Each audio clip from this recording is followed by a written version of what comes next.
Hello there, everyone. Welcome to Cryptic Corpse. I am your storyteller, and I'm here to guide you tonight. I know many of you use these videos to drift off to sleep, so before we begin, take a moment to like this video and subscribe to our channel. I'm always curious, where are you watching from and what time is it in your part of the world? Now, find your cozy spot and relax. My name is Michael Winters, and I guess I should write this down while I still can. When I came back from Vietnam in '77, I couldn't stand being around people anymore. The noise, the questions, the looks people gave me, I just couldn't handle it.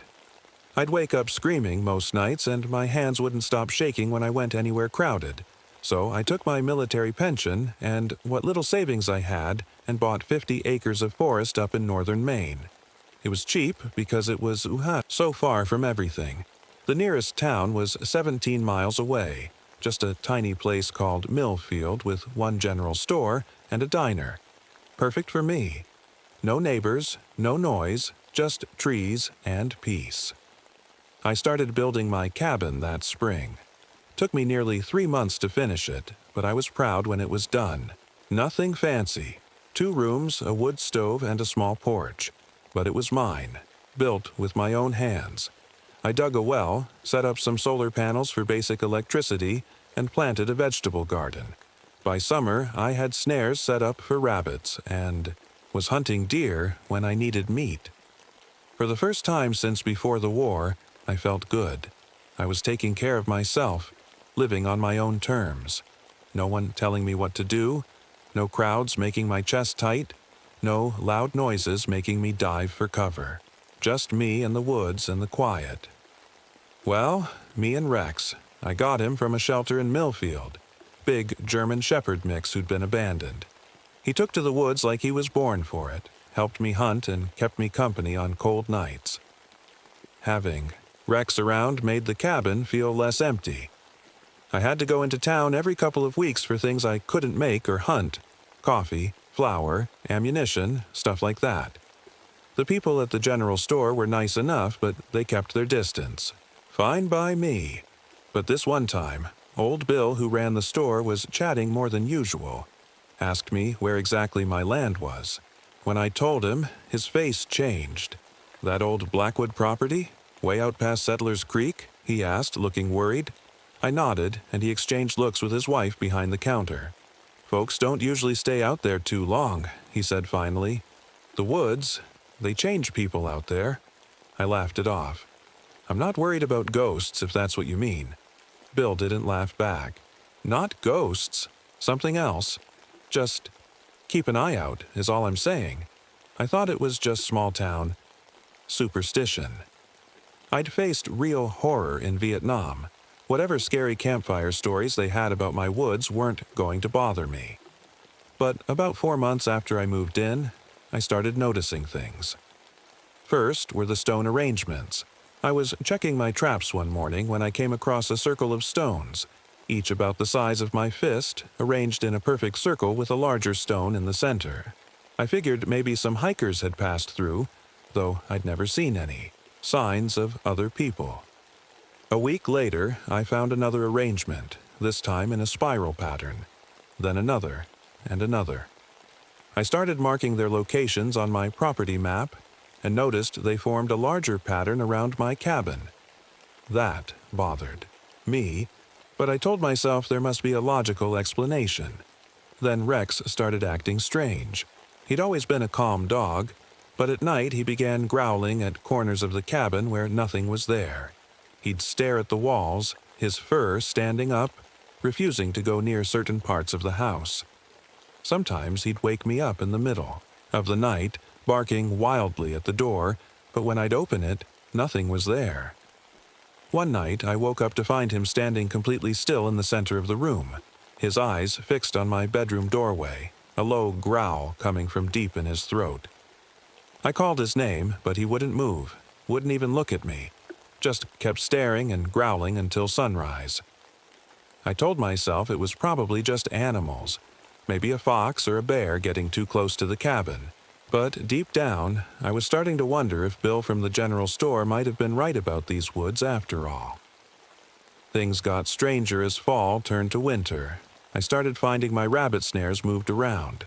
At first, I thought it was just animals, maybe a fox trying to steal my catch. But the snares weren't sprung or broken.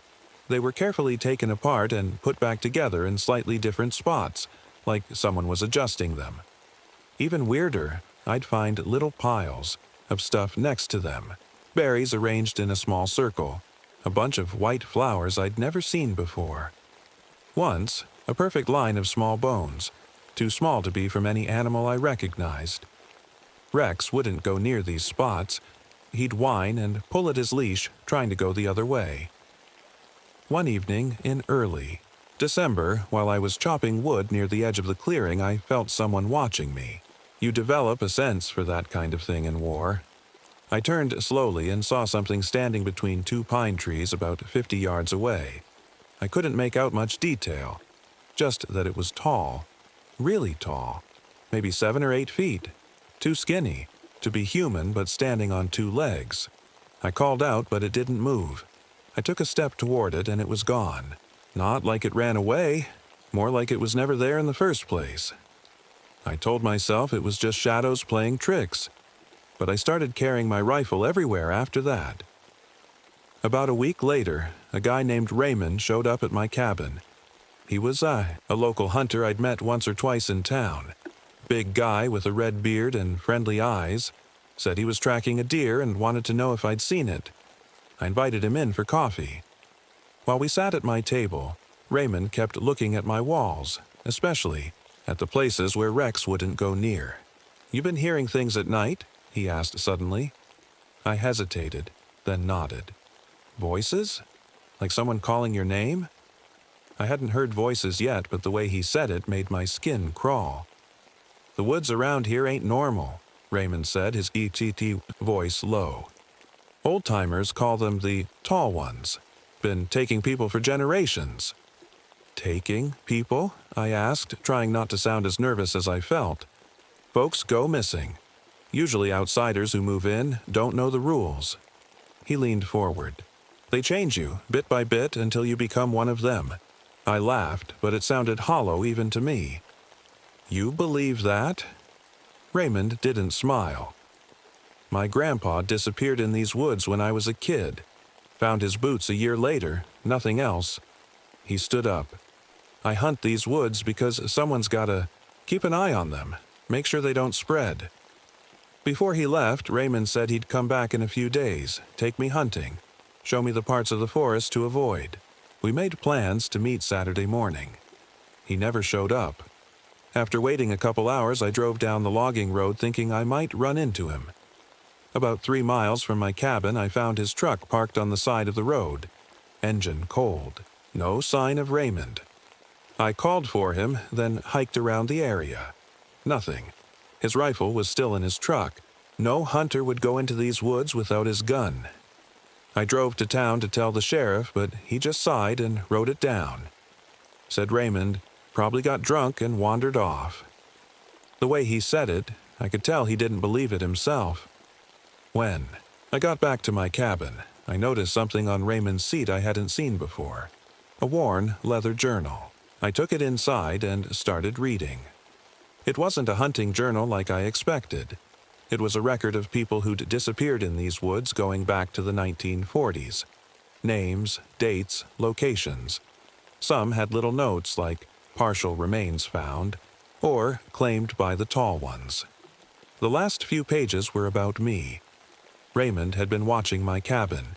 He'd written down when I arrived, details about my routine, even drew a map of the stone arrangements I'd found. The last entry was from the day before. "Winter's showing early signs. May already be too late." I couldn't sleep that night, or the next. On the 3rd day, I took my rifle and hiked to where I'd found Raymond's truck. I followed deer trails deeper, into the forest than I'd ever gone before. That's when I found him, or what was left of him. His body was hanging from a tall pine tree about 15 feet up. Not like someone had put a rope around his neck. It was like he had been placed there. His skin was dried out like old leather, his body shrunken in on itself. His chest had been cut open, but there was no blood. Whatever had been inside him was gone. I threw up, then ran all the way back to my cabin. I should have left right then, packed my things, and never looked back. But I didn't. That night, I woke up to noises in my main room. Not Rex. He was pressed against me, shaking. It sounded like someone walking around, opening cabinets. I grabbed my gun and slowly pushed open my bedroom door. No one was there, but things had been moved. Cupboards stood open. My maps were laid out on the table. And carved into the wooden floor, right in the center of the room, was a circle of symbols I'd never seen before.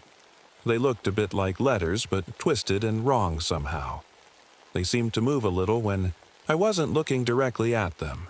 I knew I wasn't alone in these woods anymore. Something had found me, and now it was inside my home.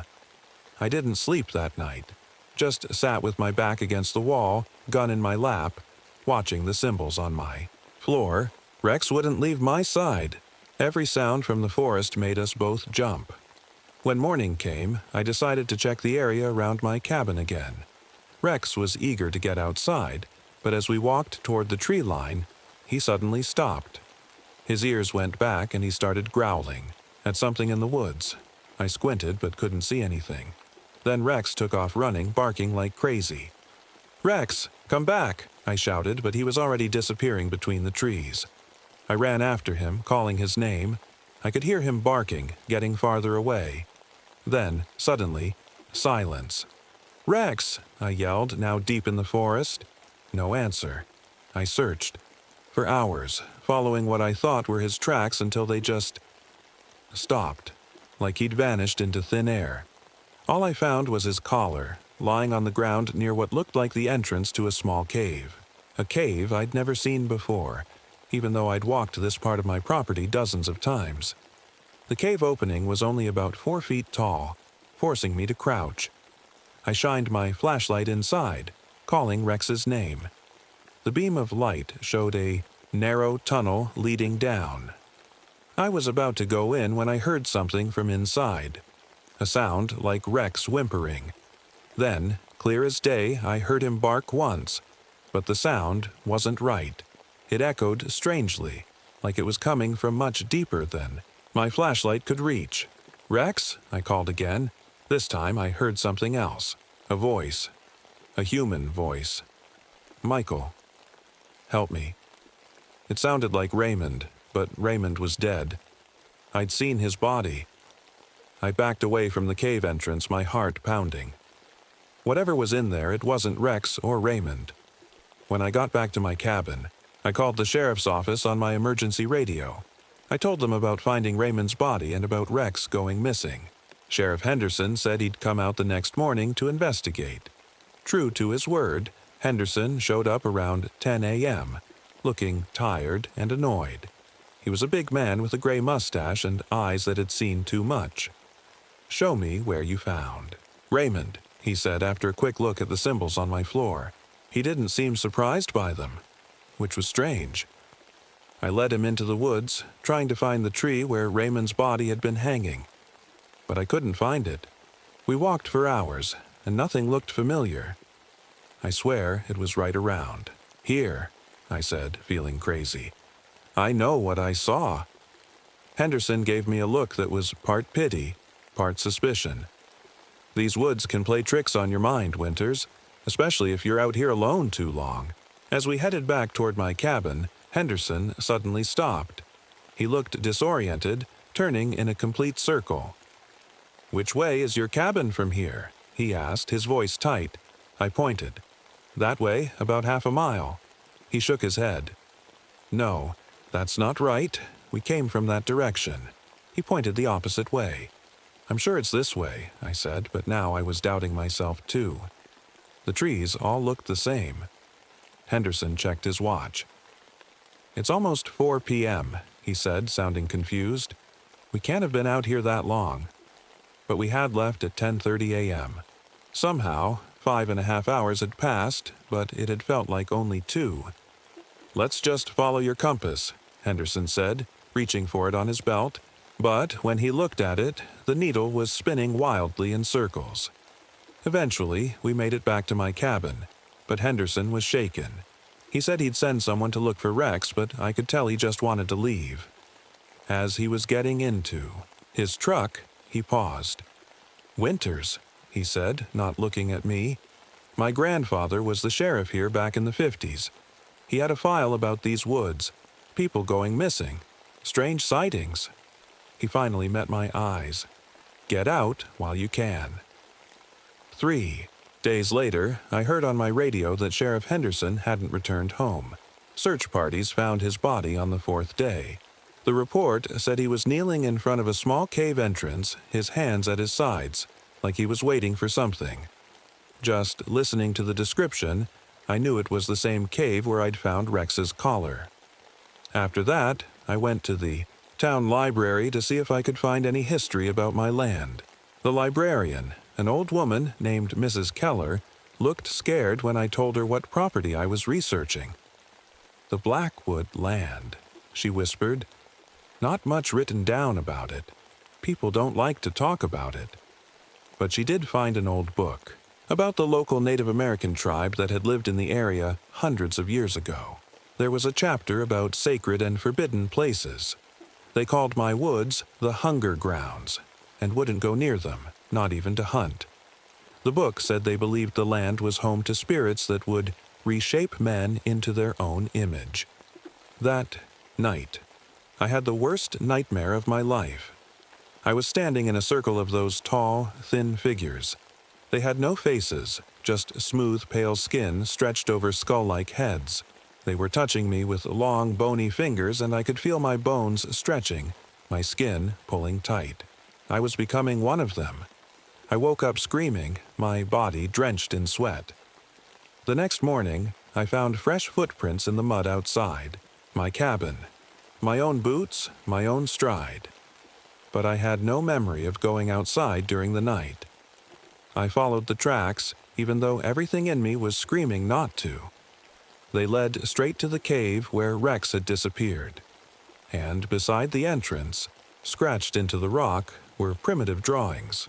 They looked ancient, but I knew in my gut they hadn't been there before. The drawings showed tall, stick-like figures standing among normal human shapes. In each picture, the humans were being stretched, their limbs elongating, their bodies thinning, until they looked just like the tall ones. Standing there looking at those drawings, I knew the stories were real. Something lived in these woods. Something that had taken Raymond and Rex and now Sheriff Henderson. Something that wanted to take me too. And deep in my mind, in a quiet place I didn't want to look at, a small voice whispered that maybe, just maybe, I was already becoming one of them. Going back to my cabin that day, I felt different, like I was being watched from every direction. The forest seemed to breathe around me, trees swaying even when there was no wind. That night, while cleaning my rifle, I found something that made my blood run cold. Long, white hairs on my pillow.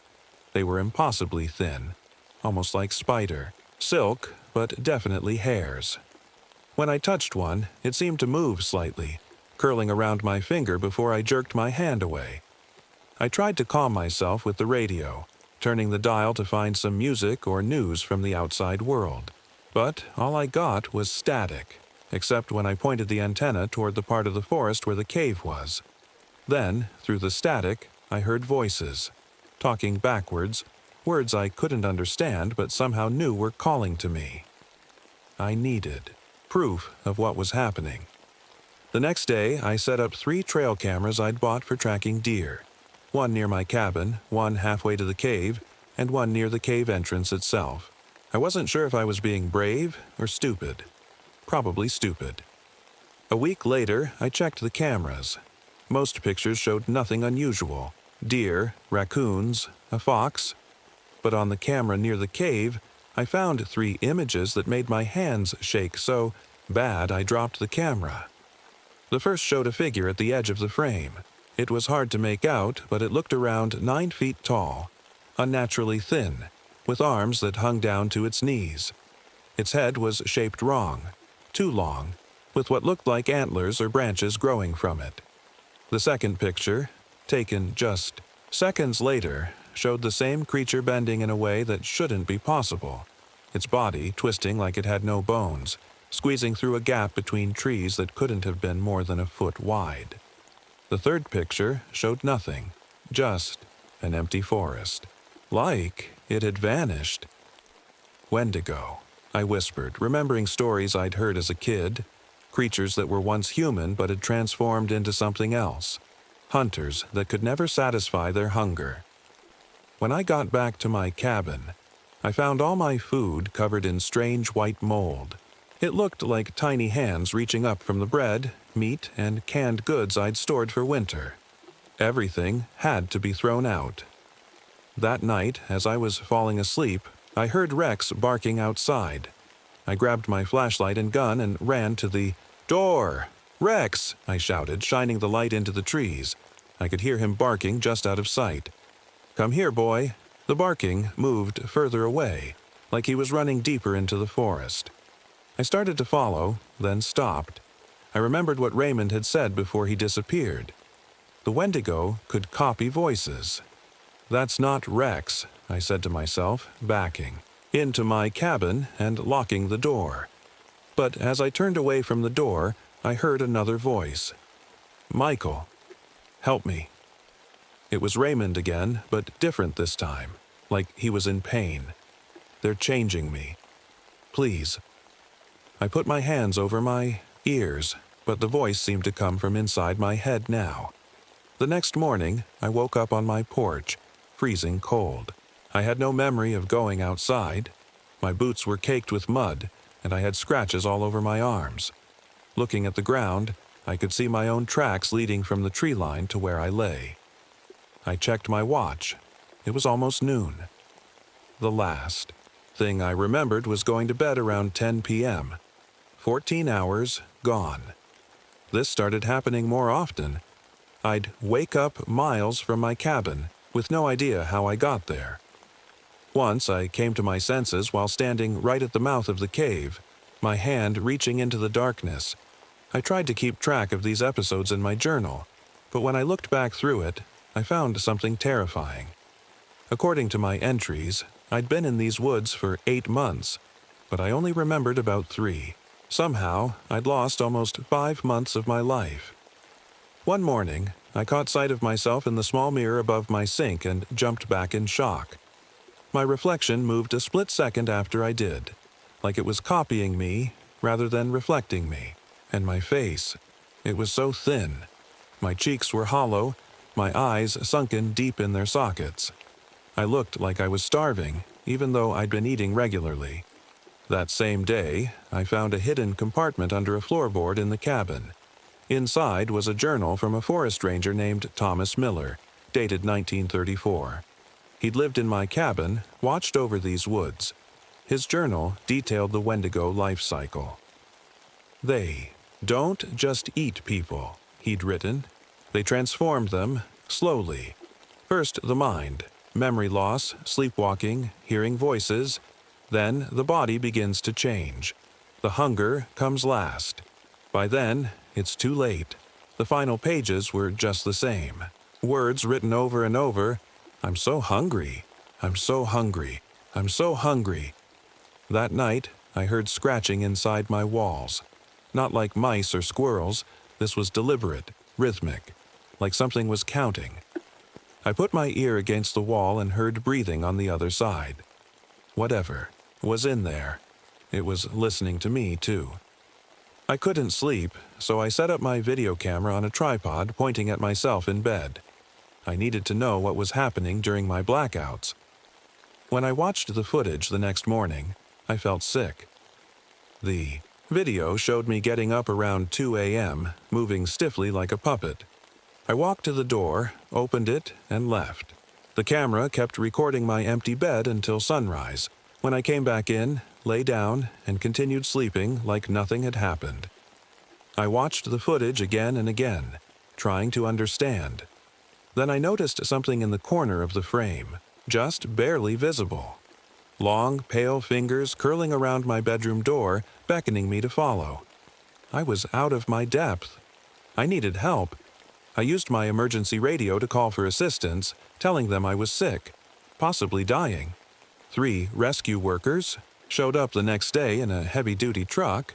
They were good people, a woman named Sarah and 2 men, Jack and Luis, who thought they were helping a messed-up war vet having a breakdown. As soon as they stepped onto my property, they started acting strange. Sarah kept forgetting what she was saying mid-sentence. Jack complained about the trees moving when he wasn't looking at them. Luis seemed fine until we walked toward the cabin, and then he suddenly couldn't remember how we'd gotten there or why we were in the woods at all. "This place isn't right," Sarah whispered to me when the others weren't listening. "I feel like something's watching us." I wanted to warn them, to tell them to leave while they still could, but another part of me, a part that felt cold and hungry, wanted them to stay. That part scared me more than anything else. The next morning, I suggested we all hike to the cave. I told them Sheriff Henderson had disappeared there, hoping they'd call for more help. But a part of me, the cold, hungry part, just wanted to take them there. We were about halfway to the cave when it happened. Luis was walking ahead, pushing branches aside when he suddenly stopped. He made a sound, not quite a scream, more like air being forced from his lungs. Then his body jerked upward like something was pulling him from above. "Luis," Jack called, stepping forward. Luis turned around and we all froze. His arms were wrong. Too long. His fingers stretched as we watched, joints popping, bones cracking. His neck was extending too, his face pulling into a shape that wasn't human anymore. "Run!" Sarah screamed, grabbing my arm. We ran back toward the cabin, but Jack tripped on a root and fell hard. Sarah and I kept going, the sounds of Jack's screams, pushing us faster. We burst into the clearing around my cabin, gasping for breath. "We need to call for help," Sarah said, reaching for her radio. But there was only static. "They won't come anyway," I said, my voice sounding strange even to me. "No one ever comes back from these woods." That's when I realized something that had been bothering me since I first found the stone arrangements. They weren't random. Looking from my cabin, I could see they formed a huge circle, with smaller circles inside it. A target, with my cabin at the center. "We're already inside it," I whispered. "Inside their trap." Sarah was staring at me, backing away slowly. "Your eyes," she said. "What's wrong with your eyes?" I caught my reflection in the window.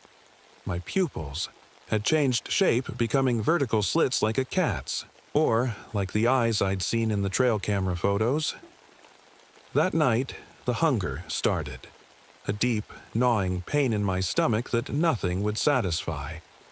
I ate all the food in my cupboards, then started chewing on leather, wood, anything. Sarah watched, me in horror, barricading herself in my bedroom.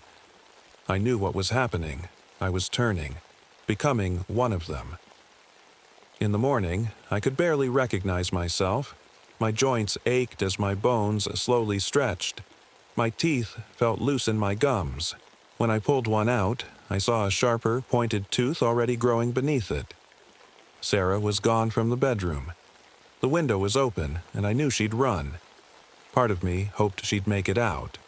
Another part, the part that was getting stronger, hoped I would find her. Then I saw something hanging from a tree at the edge of my clearing.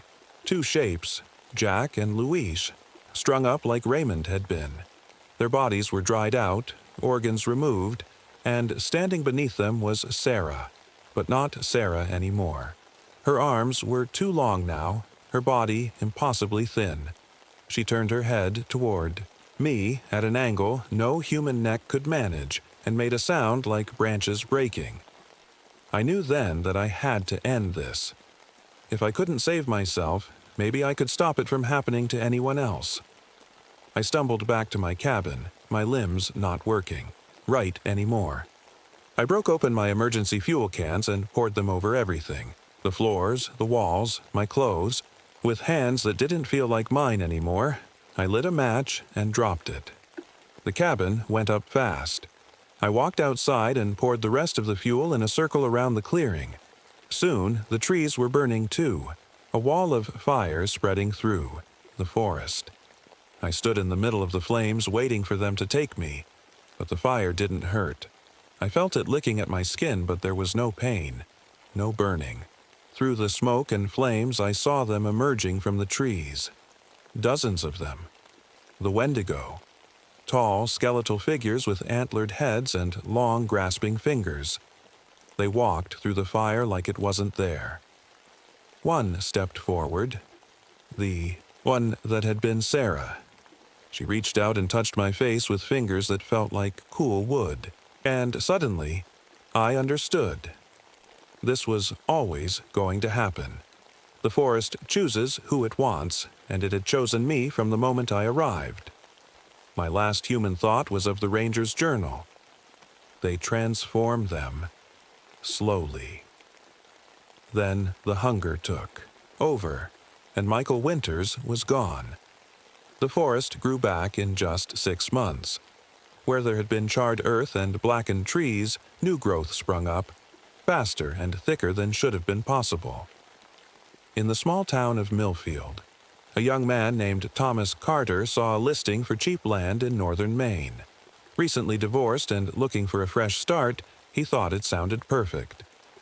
The real estate agent seemed eager to sell, mentioning that the previous owner had moved on suddenly. A few weeks later, Thomas drove up the newly cleared logging road to what would be his new home. The remains of a cabin sat in a small clearing, but there was enough left to rebuild.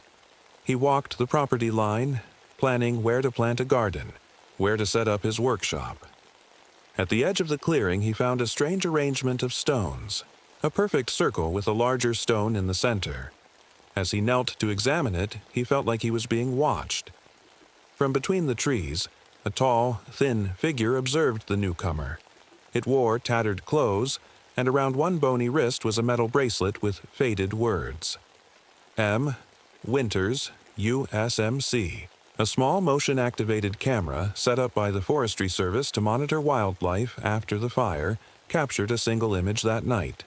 The Wendigo Michael placing another stone arrangement near Thomas's tent, beginning the cycle again. And in, the wind that moved through the trees. If you listened carefully, you might hear whispers that sounded almost like words. Welcome to the forest, Thomas. Welcome home. My name is Robert Kincaid. When my wife Sarah died last year, everything fell apart. The bills piled up, the house felt empty, and my daughter Ellie stopped talking for almost 3 months. I knew we needed a fresh start, somewhere far from the painful memories.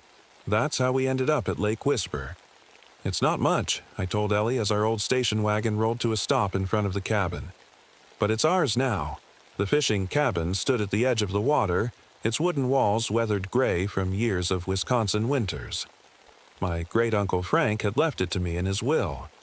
I'd never even met the man, but here we were, clinging to this unexpected lifeline. Ellie, now 14, stared at the cabin with those blank eyes I'd gotten used to since her mother died. We can fix it up, I said, trying to sound hopeful. I can fish and hunt. The lake is supposed to be full of pike and walleye. She picked up her backpack and headed toward the cabin without a word. The inside was dusty but surprisingly solid. 2 small bedrooms, a main room with a fireplace, and a kitchen with an old gas stove. The previous owners had left most of the furniture. It wasn't much, but it would do. That first night, I lay awake listening to the water lapping against the shore and wondering if I'd made a terrible mistake. The city had jobs. Here, I was betting everything on my ability to live off the land and sell enough fish to make ends meet. The next morning, I drove the 5 miles into town to buy supplies. The only bait shop doubled as the local grocery store, run by a round-faced man named Walter. "Kincaid, huh?" he said, leaning over the counter. "Frank's nephew?" "Great-nephew," I corrected. "Never met him, actually." Walter nodded slowly. "Frank kept to himself those last years. Good fisherman, though." He started ringing up my items. "You planning on fishing for a living?" "That's the idea. Lake Whisper's got plenty to offer." Walter handed me my change. "But, stick to the shallows at first. The deeper parts. Well, sometimes there's unusual catches out there." I smiled. Unusual's good, right? Bigger fish? Walter didn't smile back. Just get to know the lake before heading out too far.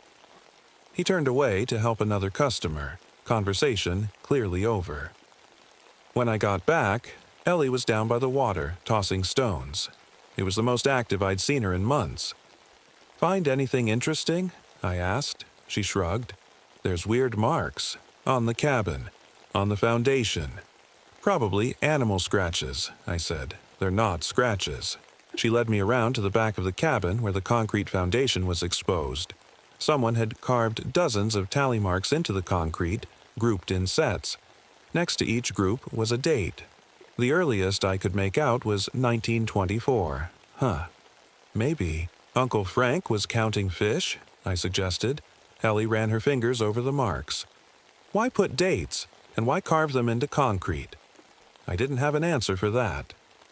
That afternoon, I took the small aluminum boat out for the first time. The lake stretched about 2 miles across, nestled between tall pine-covered hills. The water was clear near the shore, but turned a deep, opaque blue toward the center. I found a promising spot and dropped my line. 3 hours later, I had my first major catch, a northern pike, nearly 30 inches long. As I pulled it into the boat, something about it looked wrong. Along its spine were strange growths, pale and translucent, protruding like fingers. I almost threw it back, but we needed food. I told myself it was just some weird parasite. As I headed back to shore, I noticed an elderly woman watching me from the neighboring property. She raised her hand in greeting as I docked the boat. "You must be Frank's boy," she called. I walked over to introduce myself. Robert Kincaid, and that's my daughter Ellie up at the cabin. Florence Marsh. Her handshake was surprisingly strong for a woman who must have been at least 80. Been here 50 years. Knew your uncle well. Any fishing tips? I asked.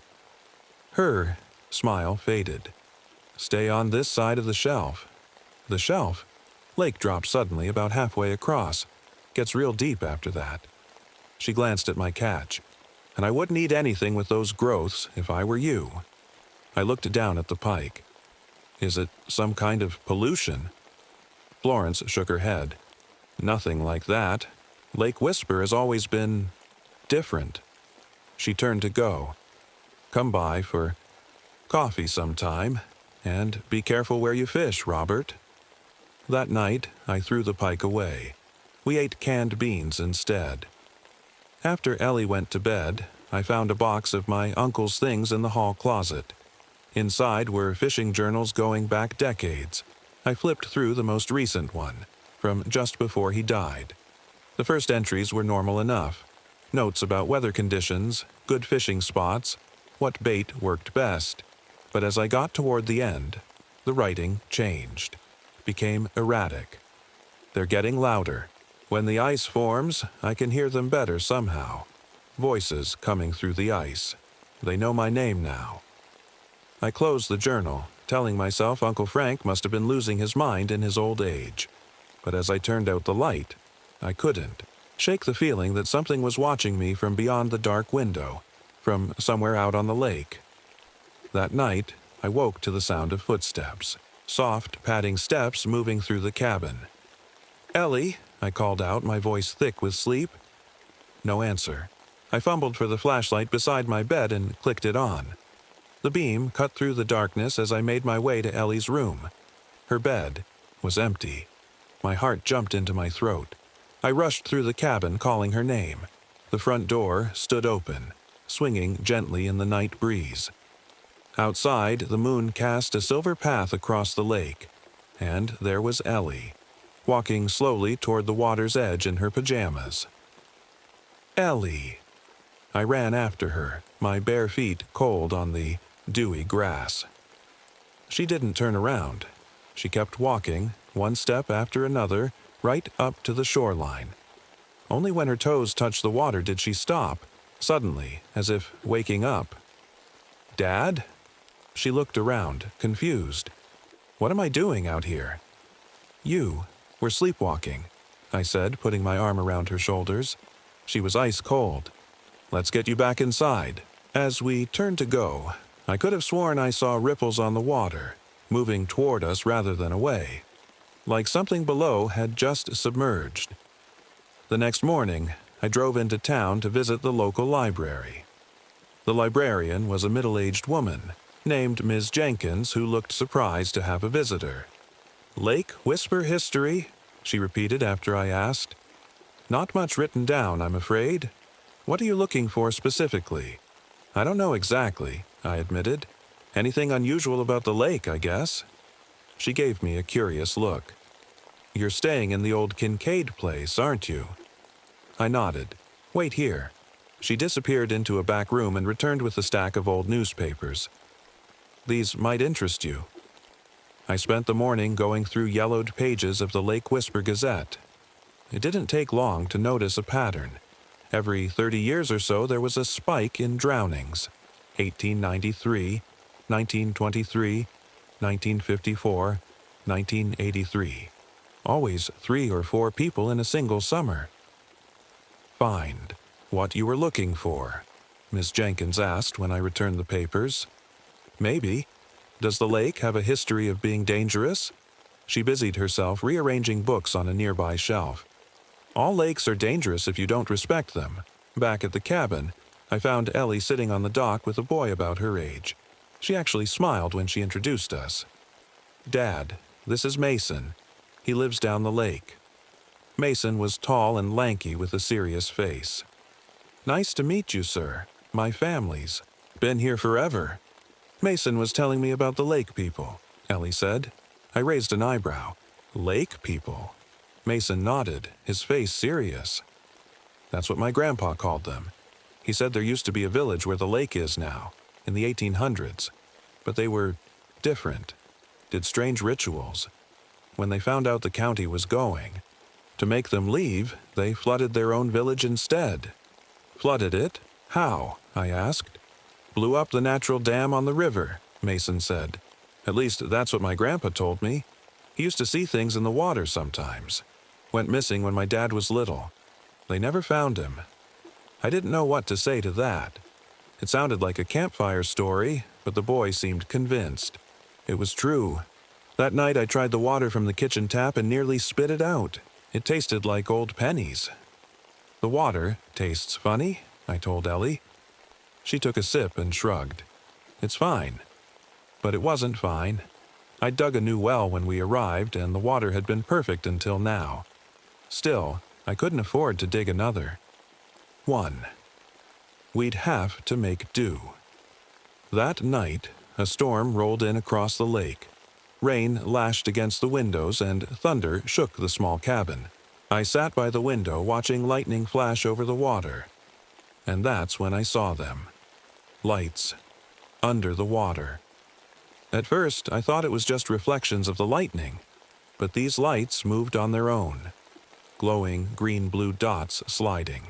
Beneath the surface, moving in circles, then straight lines, then gathering in groups before dispersing again. I rubbed my eyes, sure I was seeing things.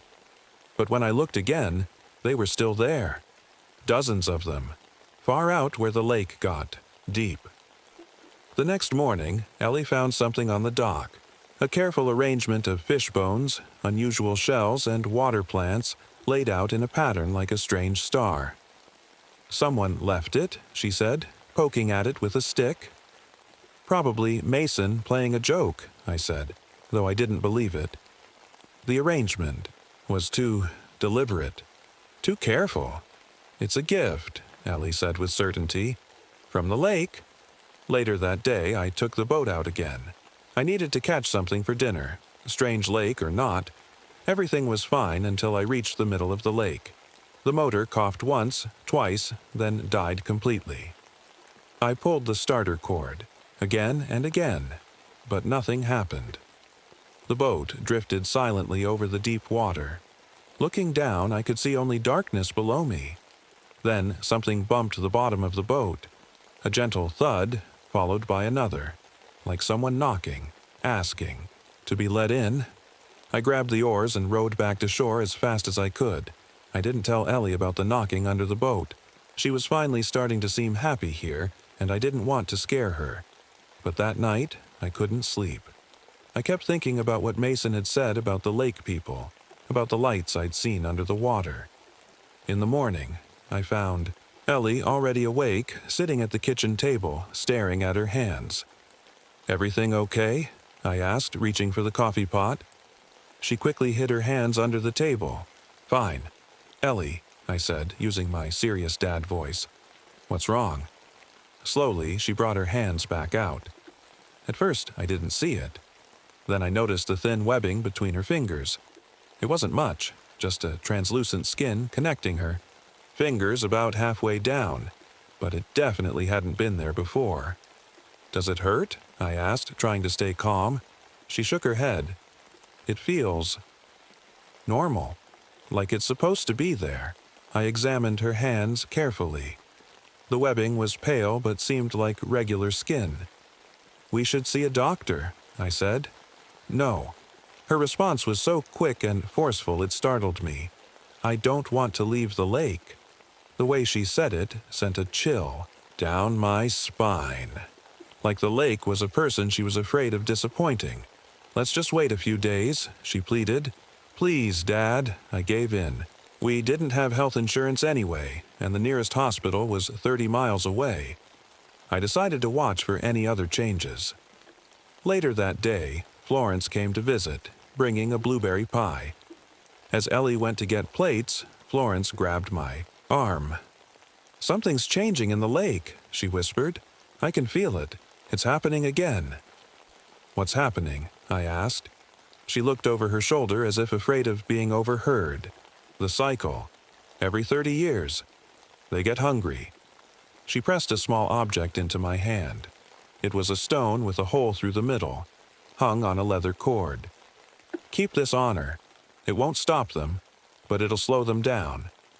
Before I could ask what she meant, Ellie returned, and Florence's demeanor changed completely. She smiled, chatted about the weather, and left soon after. I put the stone necklace in my pocket, feeling foolish. But that night, I placed it around Ellie's neck while she slept. The next morning, I went fishing at dawn. The lake was still, wrapped in mist that clung to the surface like a blanket. As I rowed out, not trusting the motor anymore, I felt a strange sensation, like the boat was being watched from below. Just as the sun started burning away the mist, I saw them, pale shapes moving beneath my boat. At first, I thought they were large fish, but they moved wrong, and they had arms. I froze, the fishing rod forgotten in my hands. One of the shapes rose closer to the surface, and I caught a glimpse of a face. Not quite human. The skin was pale, almost translucent, the eyes huge and black. But it had a nose, a mouth. It saw me looking. Our eyes met through the water, and it smiled, revealing teeth like small, sharp needles. I rowed back to shore. So fast I was sure I'd flip the boat. Mason was waiting for me at the dock. "You saw them, didn't you?" he asked without greeting. I couldn't find words, just nodded. "They're getting bolder," he said. "It's been 30 years since the last time." The last time? What? Since they took someone. His eyes flicked toward the cabin where Ellie was still sleeping. "That's why my family stays. We keep watch. Try to warn people when the cycle comes around." "You're saying something in that lake takes people? That's crazy." But even as I said it, I knew I'd seen something in the water that wasn't supposed to exist. "My grandpa figured out some things about them," Mason continued. "He left records, journals, but they got him before he could tell anyone else what he learned. They? The lake people." He stared out at the water. "They want your daughter. Haven't you noticed changes in her? Dreams about the water? New abilities?" A cold feeling spread through my chest. The webbing between Ellie's fingers. Her sleepwalking. Toward the lake. "Why do they want her?" I managed to ask. "They take one every generation. To maintain what they are. To keep changing. They're not what they used to be, you know." They were human once. I shook my head. This is insane. The library has records, Mason said, about what was here before the lake. Ask Ms. Jenkins about the deep dwellers. Before I could question him further, Ellie appeared on the porch waving to us. Mason left quickly after that. That afternoon, I returned to the library. Ms. Jenkins was reluctant, but eventually led me to a locked cabinet in the back room. These aren't public records, she said as she unlocked it, but since you're living on the lake, she pulled out a folder of yellowed papers. This is all we have on the group that lived here before the lake was formed. The folder contained newspaper clippings, handwritten accounts, and a few faded photographs. They told of a religious group that had settled in the valley in the 1860s. They called themselves the Deep Dwellers. They believed that human evolution had taken a wrong turn when our ancestors left the sea, and they were determined to reverse it. Their leader claimed to have found ancient texts describing rituals that could return humanity to its true aquatic form. They built their village in a specific spot where they said the barrier between worlds was thin. When the county tried to force them out to build a dam in 1891, they blew up the natural rock formation that had been holding back the river. The valley flooded in less than a day, drowning the entire village. Or so everyone thought. Walking home, I passed Florence's house. Something made me stop. Her front door was slightly open, which seemed odd. I called her name, then went up to knock. The door swung open at my touch. The smell hit me immediately. Lake water. The whole house reeked of it. Florence. I called again, stepping inside. I found her in the living room, lying on the floor. Her body was bloated, her skin pale and wrinkled like she'd been soaking for days. But her house was dry, and her eyes were open, staring at the ceiling, completely black, like the pupils had expanded to fill the entire eye. I backed away, fumbling for my phone to call 911, when I noticed something clutched in her hand. It was a page torn from a journal. The handwriting was shaky, but legible. They don't want to escape the lake. They want to bring something else up from below. The door needs a key. The key is human. One soul every 30 years to keep the door sealed. If the offering isn't made, willingly they take by force. God help us all if what's below ever gets out. I ran all the way back to the cabin, my heart pounding. Ellie was sitting on the dock, her feet dangling in the water. The necklace Florence had given me was nowhere to be seen. Ellie, I called, trying to keep my voice steady. Come inside, please. She turned to look at me, and for a moment her eyes seemed darker, deeper somehow. Then she blinked, and they were normal again. I had another dream, Dad, she said as she walked toward me. About Mom. She's down there, in the village. She wants me to visit. Your mom isn't down there, Ellie. I gripped her shoulders. Maybe. Too tightly. Whatever you're dreaming about, it's not real. You don't understand. Her voice was different somehow. Deeper. They've shown me things. The village is still there, under the water. They've changed to survive. I pulled her inside the cabin and locked the door, as if that could keep out whatever was influencing her. Pack your things, I said. We're leaving tomorrow. We can't leave, she said calmly. They won't let us now. That night, I kept watch while Ellie slept. Around midnight, something strange happened to the lake. The water level began to drop, rapidly. Within an hour, the shoreline had receded, nearly 30 feet, revealing slimy, weed-covered rocks that hadn't seen air in decades. In the pale moonlight, I could make out shapes among those rocks, stone foundations, the remains of walls, parts of buildings that had been underwater for over 100 years. The village of the Deep Dwellers was surfacing. I must have dozed off because the next thing I knew, it was dawn. I jerked awake immediately, checking on Ellie. Her bed was empty. Panicked, I rushed outside. The lake had returned to its normal level, the exposed village once again hidden beneath the water. No sign of Ellie anywhere. Ellie, I shouted, running down to the dock. Ellie! That's when I saw it. Mason's jacket lying crumpled at the end of the dock. It was torn in long, straight gashes, as if someone with enormous suction cups had grabbed him and pulled. There was no blood, just the torn jacket left behind like a message. I ran to my boat, hands shaking so badly I could barely untie it. I had to find Ellie before she ended up like Mason. The motor was useless, so I rowed, scanning the lake surface, desperately. The morning was perfectly still. Not even a breeze disturbed the lake's surface, which reflected the sky like a mirror. I rowed toward the center where the water got deep. "Ellie!"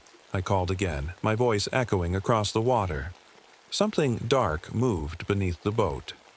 I froze, oars halfway through a stroke. A face appeared just below the surface, pale, with huge black eyes. Not Ellie, one of them. It smiled at me, then disappeared into the depths. I don't know what made me do it. Desperation, probably. I took a deep breath and dove into the lake. The water was surprisingly warm and clear. I could see much farther than should have been possible. As I swam downward, following the slope of the lake bed, I saw the shelf Florence had mentioned. A sudden drop-off where the lake floor plunged into darkness, and beyond that drop-off, lights. The same blue-green lights I'd seen during the storm, but now they were clearly attached to buildings. An entire village glowing at the bottom of the lake. My lungs started burning. I needed to surface. But as I turned to swim back up, something grabbed my ankle. I kicked frantically, breaking free, and shot toward the surface. I gasped for air as I broke through, clinging to the side of my boat. That's when I noticed them. Dozens of pale faces watching me from just below the water's surface, surrounding my boat in a perfect circle. Somehow, I managed to pull myself back into the boat. The faces continued watching me, unblinking. Then, as one, they sank out of sight. Back at the cabin, I was frantic. Ellie was gone. Mason was gone. And those things in the lake were watching, waiting. I had no idea what to do next. In desperation, I went to the box of my uncle's belongings and dumped everything out, searching for answers. Among the fishing gear and old clothes, I found a small key. It looked ancient, made of some dark metal that wasn't quite iron. Attached to it was a tag with a single word: root. It took me a moment to realize what it meant. The root cellar. This cabin was old enough to have one, but I hadn't bothered to check it out when we moved in. Outside, behind the cabin, I found the slanted wooden doors leading down into the ground. The padlock was rusted but still solid. The key fit perfectly. The cellar was small and dark. I switched on my flashlight and nearly dropped it in shock. The walls were covered in drawings, crude pictures of humanoid figures with webbed hands and feet, gills on their necks, and huge black eyes. Evolution in reverse, showing humans transforming into something else. But it was what stood in the center of the room that turned my blood to ice. A shrine. A crude altar made of stones from the lake, and on it, preserved human body parts in old mason jars. A hand, an ear, a piece of what looked like lung. Sacrifices. Behind the altar was a hidden compartment in the floor. Inside, I found my uncle's final journal. The last entry read, "They've called to me for years. I've kept them at bay with small offerings. Animals, mostly, but they want more now. The 30-year cycle is ending. They need a full sacrifice to maintain the seal.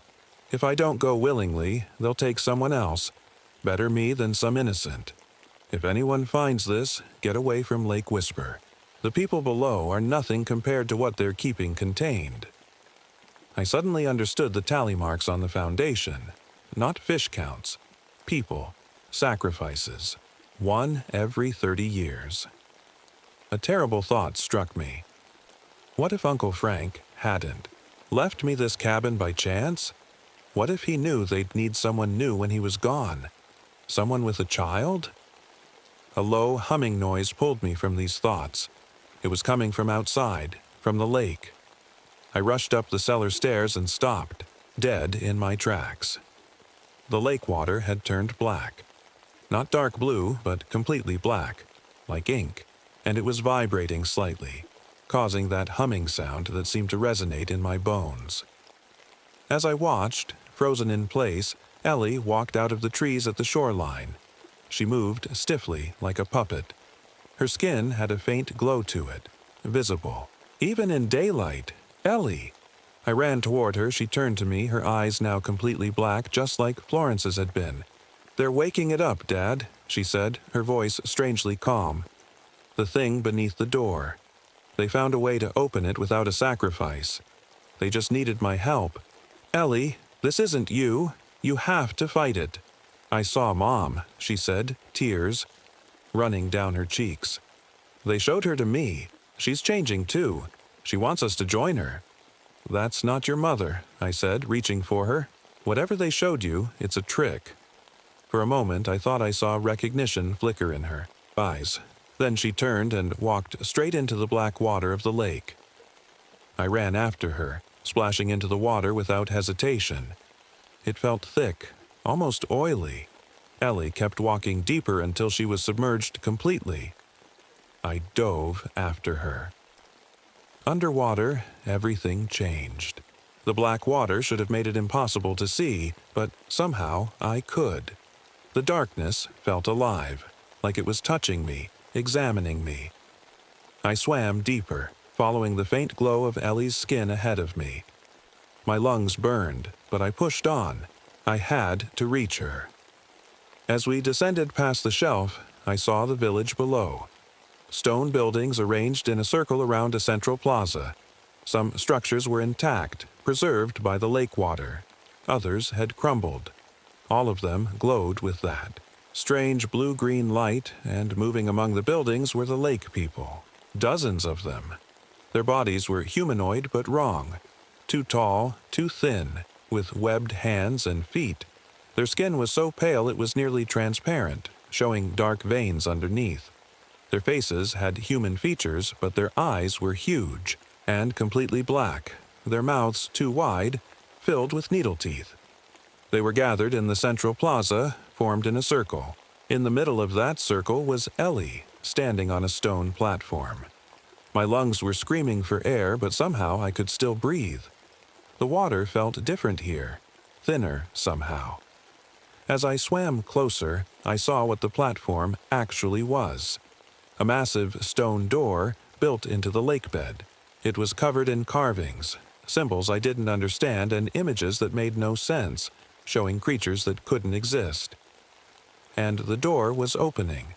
Just a crack, but black water, darker than the rest, was seeping out from beneath. The lake people were chanting. Though underwater, it sounded more like the high-pitched clicks and whistles of dolphins. Their song seemed to make the door vibrate. I reached Ellie and grabbed her arm. She turned to look at me, surprised. "Dad?" For a moment, her eyes cleared. "Dad, you need to go back. It's too late for me." "I'm not leaving without you," I said, though I don't know how I could speak underwater. One of the lake people glided forward. Unlike the others, this one had features I recognized. Not quite Mason's face, but similar. His father, maybe? Or grandfather? "You don't belong here, surface dweller," he said, his voice somehow clear in my mind. "The girl has chosen to join us. She's my daughter," I said. "Whatever you've done to her, whatever you've shown her, it's a lie." The creature smiled, revealing those terrible teeth. "We've shown her truth, what waits below, what we've kept contained for generations with our sacrifices." "The door," I said, looking at the stone platform Ellie stood on. "A doorway between worlds," the creature confirmed. "Our ancestors discovered it. They thought what lay beyond would give them power. They were wrong. So we became its keepers, changing ourselves to survive underwater, feeding it one human soul every 30 years to keep it satisfied." "But now you're opening it," I said. "The hunger grows. One sacrifice is no longer enough. It wants more. And we..." We grow tired of being jailers. Around us, the other lake people continued their eerie song. The door trembled, opening another inch. The black water pouring from it seemed to move with purpose, forming shapes that dissolved before I could make sense of them. "What happens if it gets out?" I asked. "Change," the creature said simply.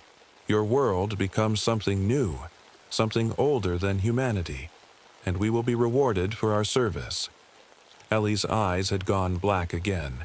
She swayed slightly with the lake people's song. "Take me instead," I said suddenly. "Let Ellie go. Take me for your sacrifice."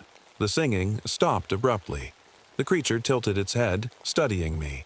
"A willing sacrifice?" it mused. "Those are rare and powerful."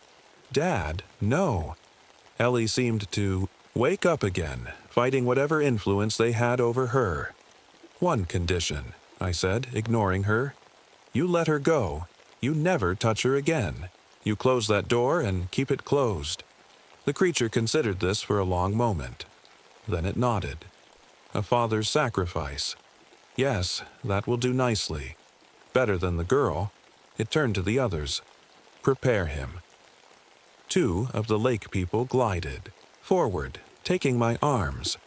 Ellie screamed and tried to reach me, but others held her back. "It's okay, Ellie," I said, looking into her eyes. "I love you. Tell yourself that story every day. The story of how much I love you." "Dad, please, don't do this. Close your eyes, honey." I watched as they dragged her away back toward the surface. She fought them every step, her screams muffled. By the water. But they were too strong. The lake people moved me onto the stone door. I could feel it vibrating beneath me, eager to open wider. The black water curled around my legs like living ropes. "Your sacrifice seals the bargain," the leader said. "The door remains closed for another cycle. Your daughter goes free." Then they began to sing again, a different song this time. The door stopped opening. The black water retreated slightly. Pain shot through me as something wrapped around my ankle, pulling me down. The stone door was hungry. As I was dragged downward, I had one last glimpse of the underwater village. And beyond it, rising up the slope toward the shore, I saw a familiar figure. My brother-in-law, Mark, diving down, probably coming to check why we hadn't answered his calls. At least Ellie wouldn't be alone. Then the darkness took me, and I knew nothing more. 20 years later, a car pulled up to the old Kincaid cabin on Lake Whisper. A woman stepped out, tall, with dark hair and serious eyes. Ellie. Behind her, a young girl, about 10 years old, bounced excitedly. "Is this it, Mom? Is this where you lived when you were little?" Ellie stared at the cabin, her face unreadable. "Yes, Amy, this is it. Can we go swimming in the lake, please?" "Maybe tomorrow," Ellie said. "Let's get settled first."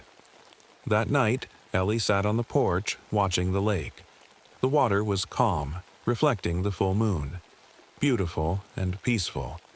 No one would guess what lay beneath.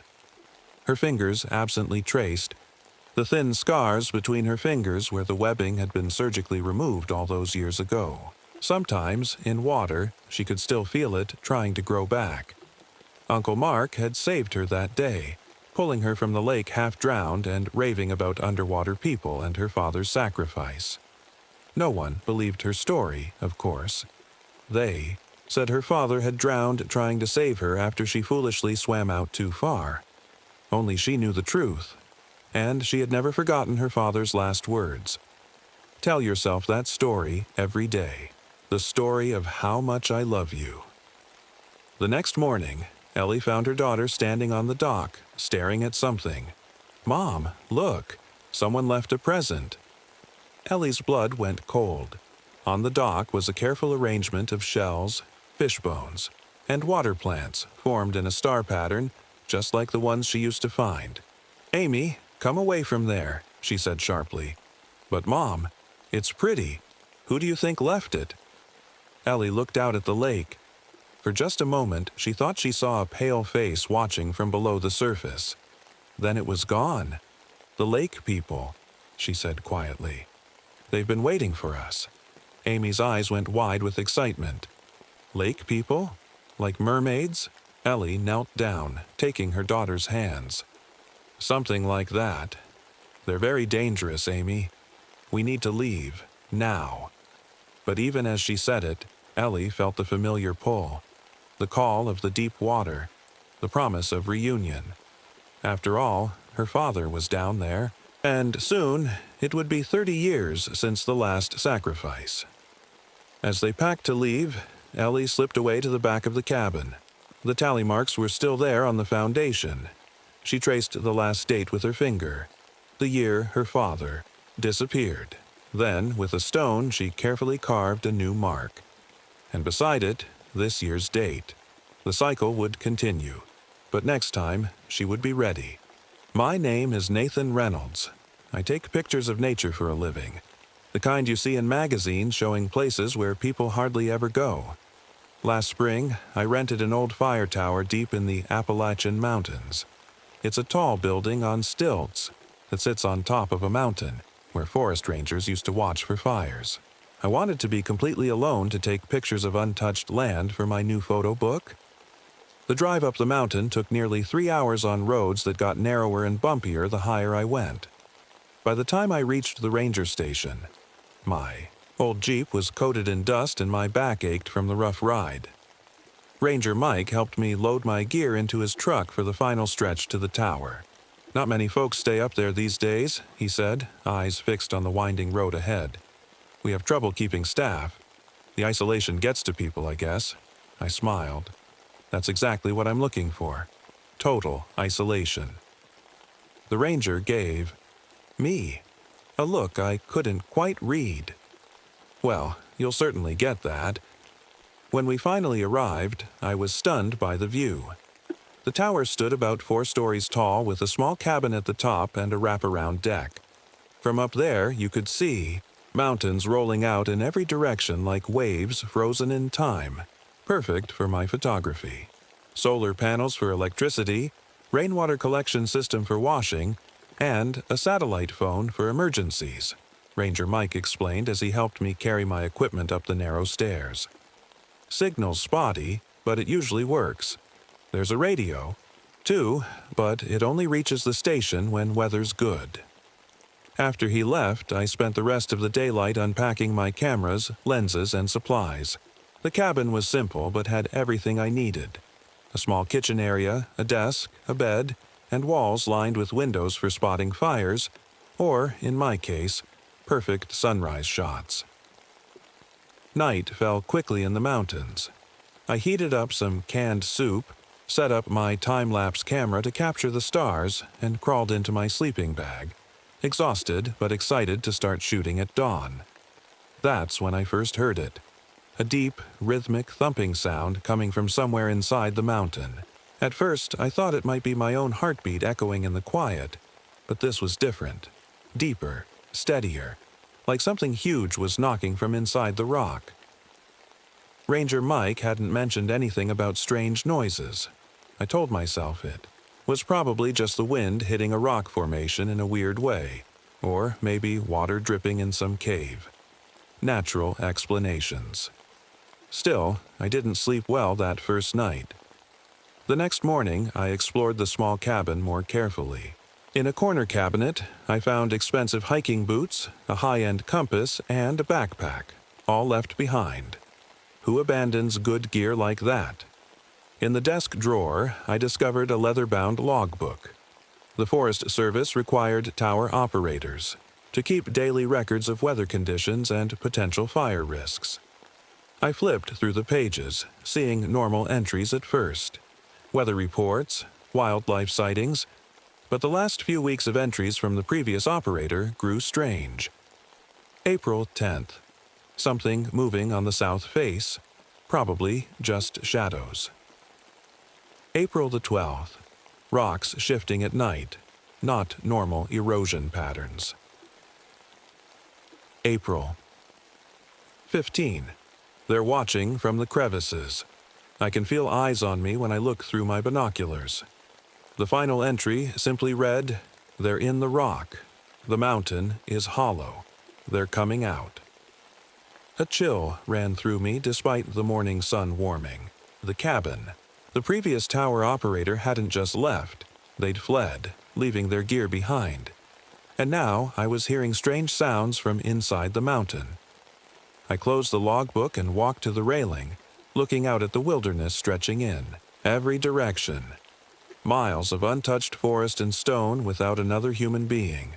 Complete isolation. Exactly what I'd wanted. I just didn't know yet what else was out there with me. My name is Nathan Reynolds.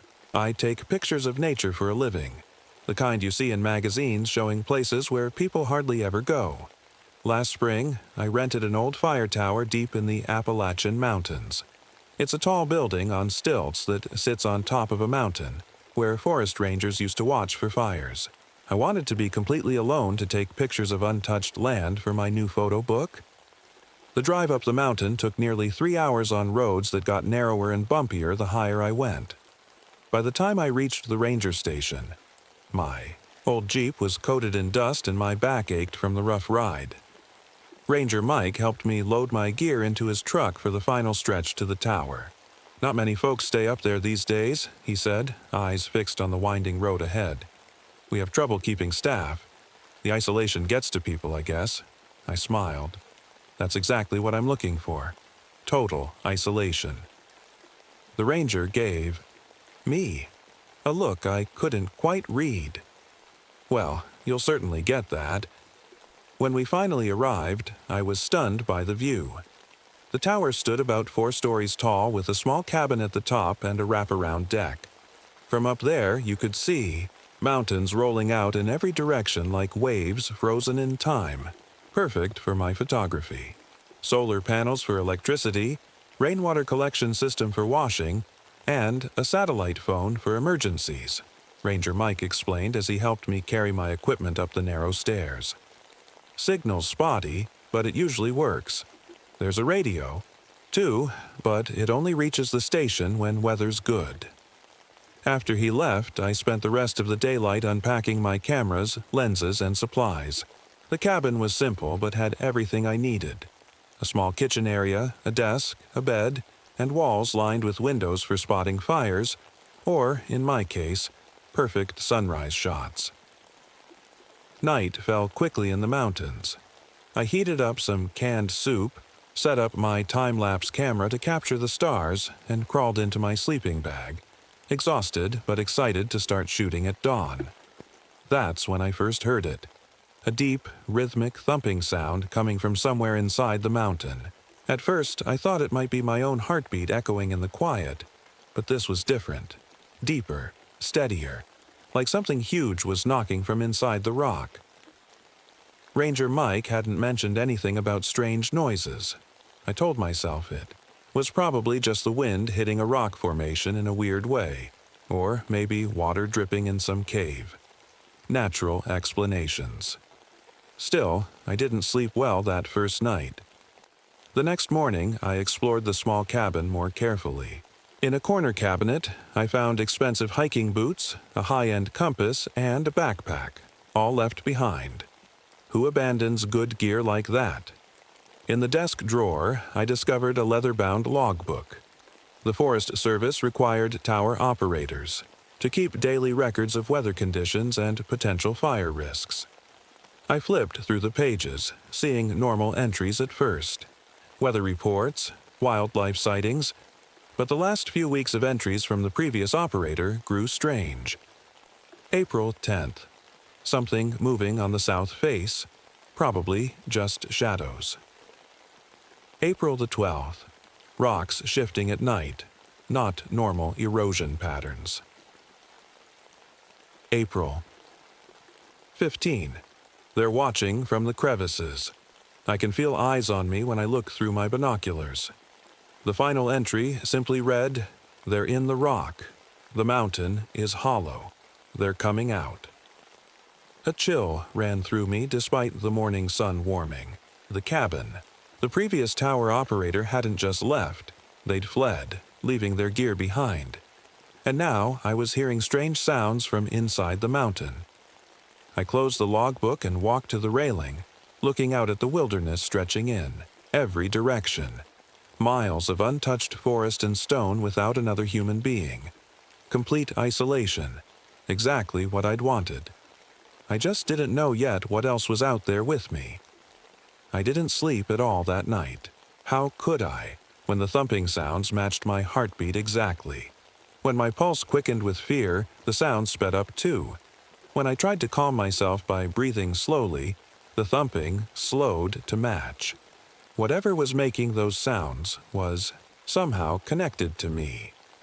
As soon as the first light of dawn broke through the windows, I grabbed my backpack and headed out. I needed to understand what was happening in these mountains. About 2 miles from the tower, I found something I hadn't noticed before. A narrow opening in the rock face that seemed to appear and disappear depending on how the sunlight hit it. I took pictures from different angles, watching through my viewfinder as the cave entrance shifted like a mirage. Next to the opening, I spotted odd markings carved into a tree. They looked old, the bark having grown around the edges of the cuts. The markings showed simple figures and symbols. I recognized the style from books about Native American history. Warnings about those who walk between stone. I snapped some.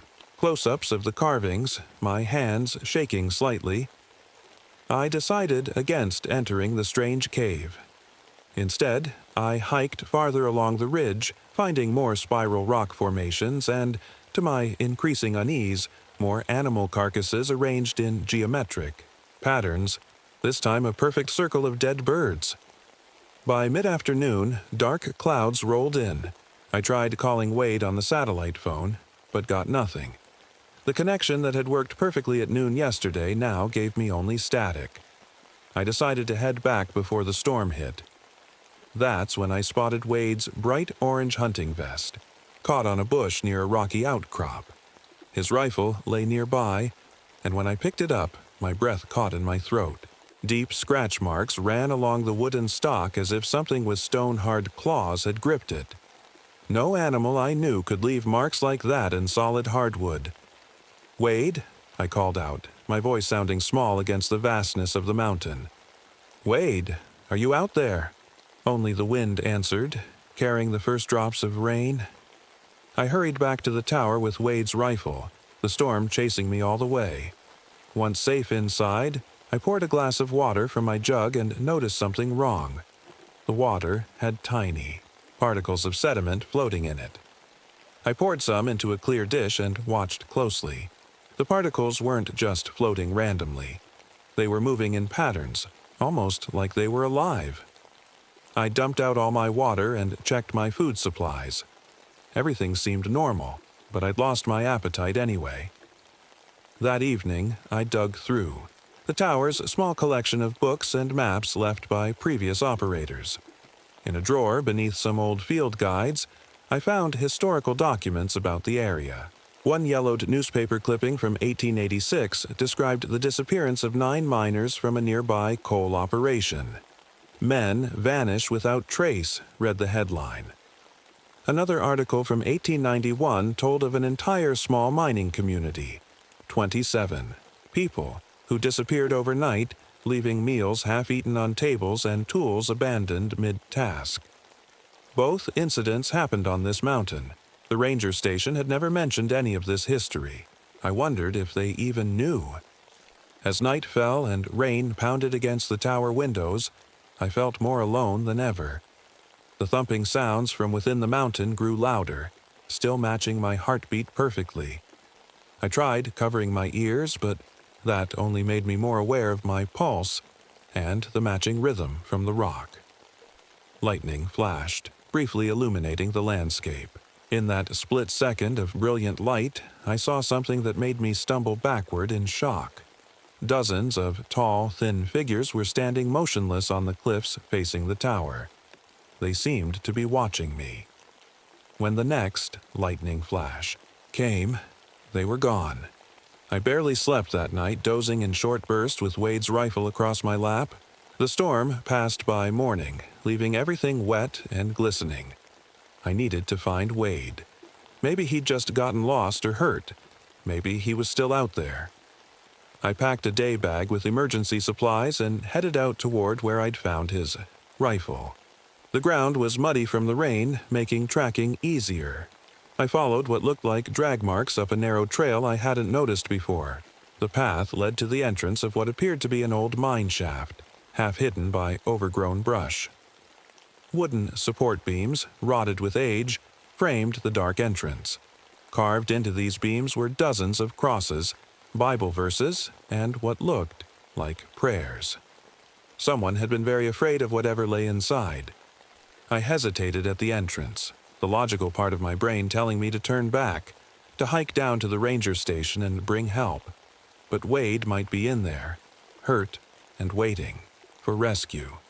And something told me that whatever answers I sought about the Hollow Mountain could only be found by going deeper. I clicked on my flashlight, took a deep breath, and stepped into the darkness of the mine. The path sloped gently downward. Old rail tracks for mining carts ran along the floor, disappearing into the shadows ahead.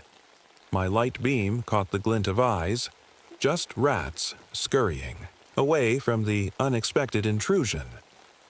I'd gone perhaps 50 yards when a deep rumble shook the tunnel. Dust and small rocks showered down from the ceiling. I turned to look back the way I'd come, just in time to see the entrance collapse in a heap of stone and timber. There was no going back. The only way out was forward, deeper into the heart of Hollow Mountain.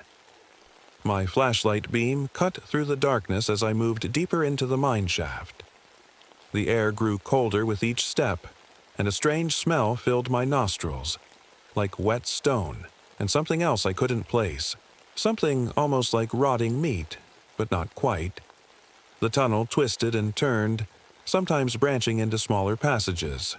I kept to what seemed like the main path, marking my way with chalk I'd found in my backpack. The rails on the ground eventually disappeared, giving way to a rough-hewn passage that looked less man-made and more natural. I realized I was no longer in a mine shaft, but in a natural cave system. The walls glittered with mineral deposits that caught my flashlight beam and sent sparkles dancing across the stone. "Wade!" I called out, my voice echoing strangely. The sound seemed to be swallowed by the rock itself, traveling only a short distance before dying away. After what felt like hours of walking, I came to a large open cavern. My flashlight couldn't reach across its full width, but what it did show made me freeze in place. The cavern wasn't empty. Signs of habitation were everywhere. Crude stone tools lay scattered on the ground. Primitive drawings covered the walls. Not ancient cave paintings, but recent marks made with charcoal and reddish clay. And in the center of the space, a circle of stones surrounded what looked like a fire pit, the ashes still warm. Someone, or something, was living down here. I swept my light around the cavern, heart pounding. The beam fell on a shape against the far wall that didn't match the surrounding rock. I moved closer, step by careful step. It was Wade. But something was terribly wrong. He wasn't just lying against the wall. He was partly embedded in it. From the waist down, his body seemed to be melting into the stone, as if the rock was slowly swallowing him.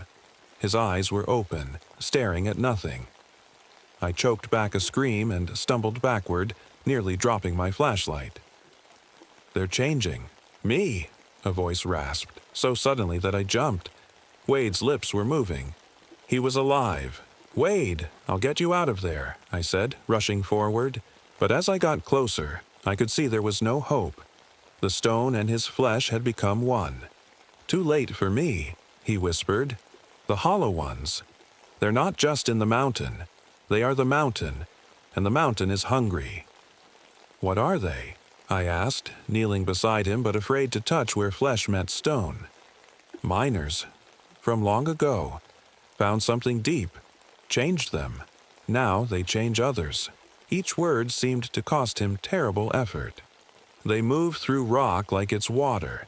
They make the stone soft somehow. With sound. The thumping. The heartbeat sounds. Suddenly, it made horrible sense. How do I stop them? I asked. Wade's eyes focused on me briefly. Can't stop, can only run.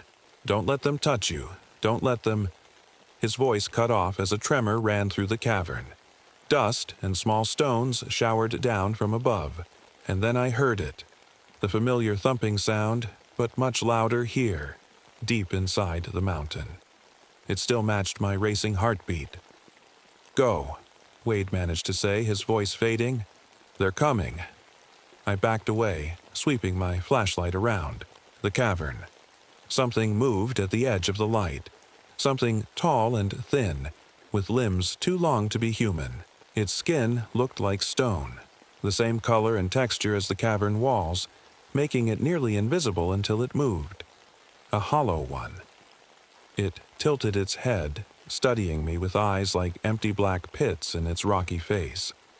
Then it took a step forward and sank partway into the solid stone floor as if the rock were quicksand. When it rose again, it was several feet closer to me. They could move through stone. Wade hadn't been exaggerating. I ran, back the way I'd come, following my chalk marks, the beam of my flashlight bouncing wildly off the walls. Behind me, I heard a sound like sand pouring from an hourglass, the hollow ones moving through the rock, chasing me. The tunnel seemed different now, narrower in places, wider in others. Had I taken a wrong turn? The chalk marks were still there, but the tunnel itself felt changed, as if the mountain was reshaping itself around me. I rounded a corner and skidded to a stop. A hollow one stood directly in my path. It was even more terrifying up close, over 7 feet tall, with arms that hung below its knees. Its face had only the suggestion of human features, like a statue left unfinished. It reached for me with fingers like stone icicles. I ducked under its arm and kept running. Ahead, I saw a pinprick of light. Not the collapsed entrance I'd come through, but another way out. I sprinted toward it, lungs burning, legs aching. The opening was small, barely big enough for me to squeeze through. Beyond it, I could see trees, sky, the world above ground. I pushed my backpack through first, then began to wriggle through the narrow gap. Stone fingers closed around my ankle.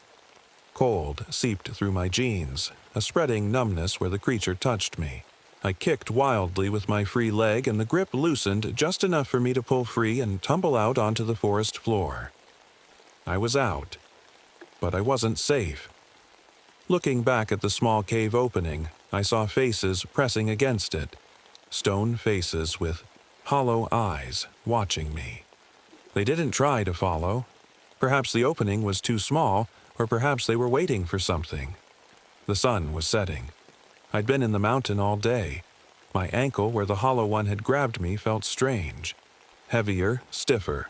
Looking down, I saw gray spreading across my skin like a bruise, but hard and rough-textured, like stone.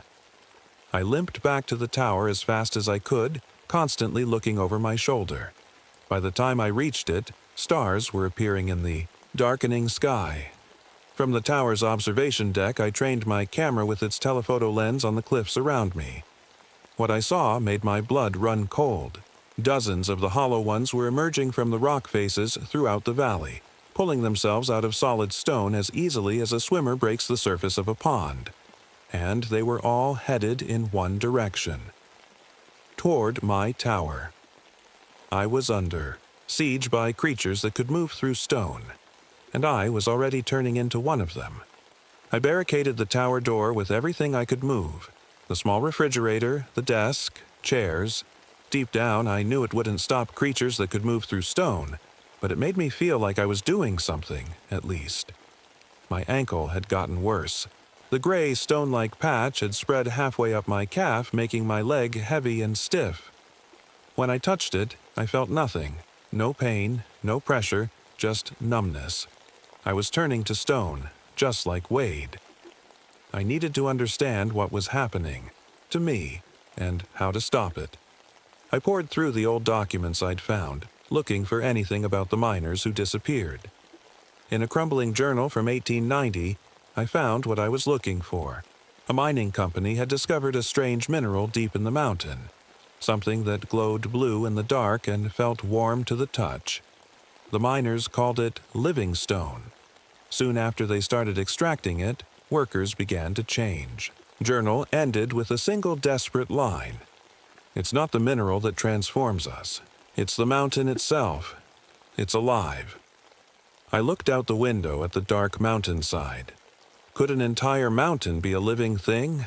Could the hollow ones be like cells in its body, moving through stone the way blood cells move through veins? Soft, scraping sound from downstairs interrupted my thoughts.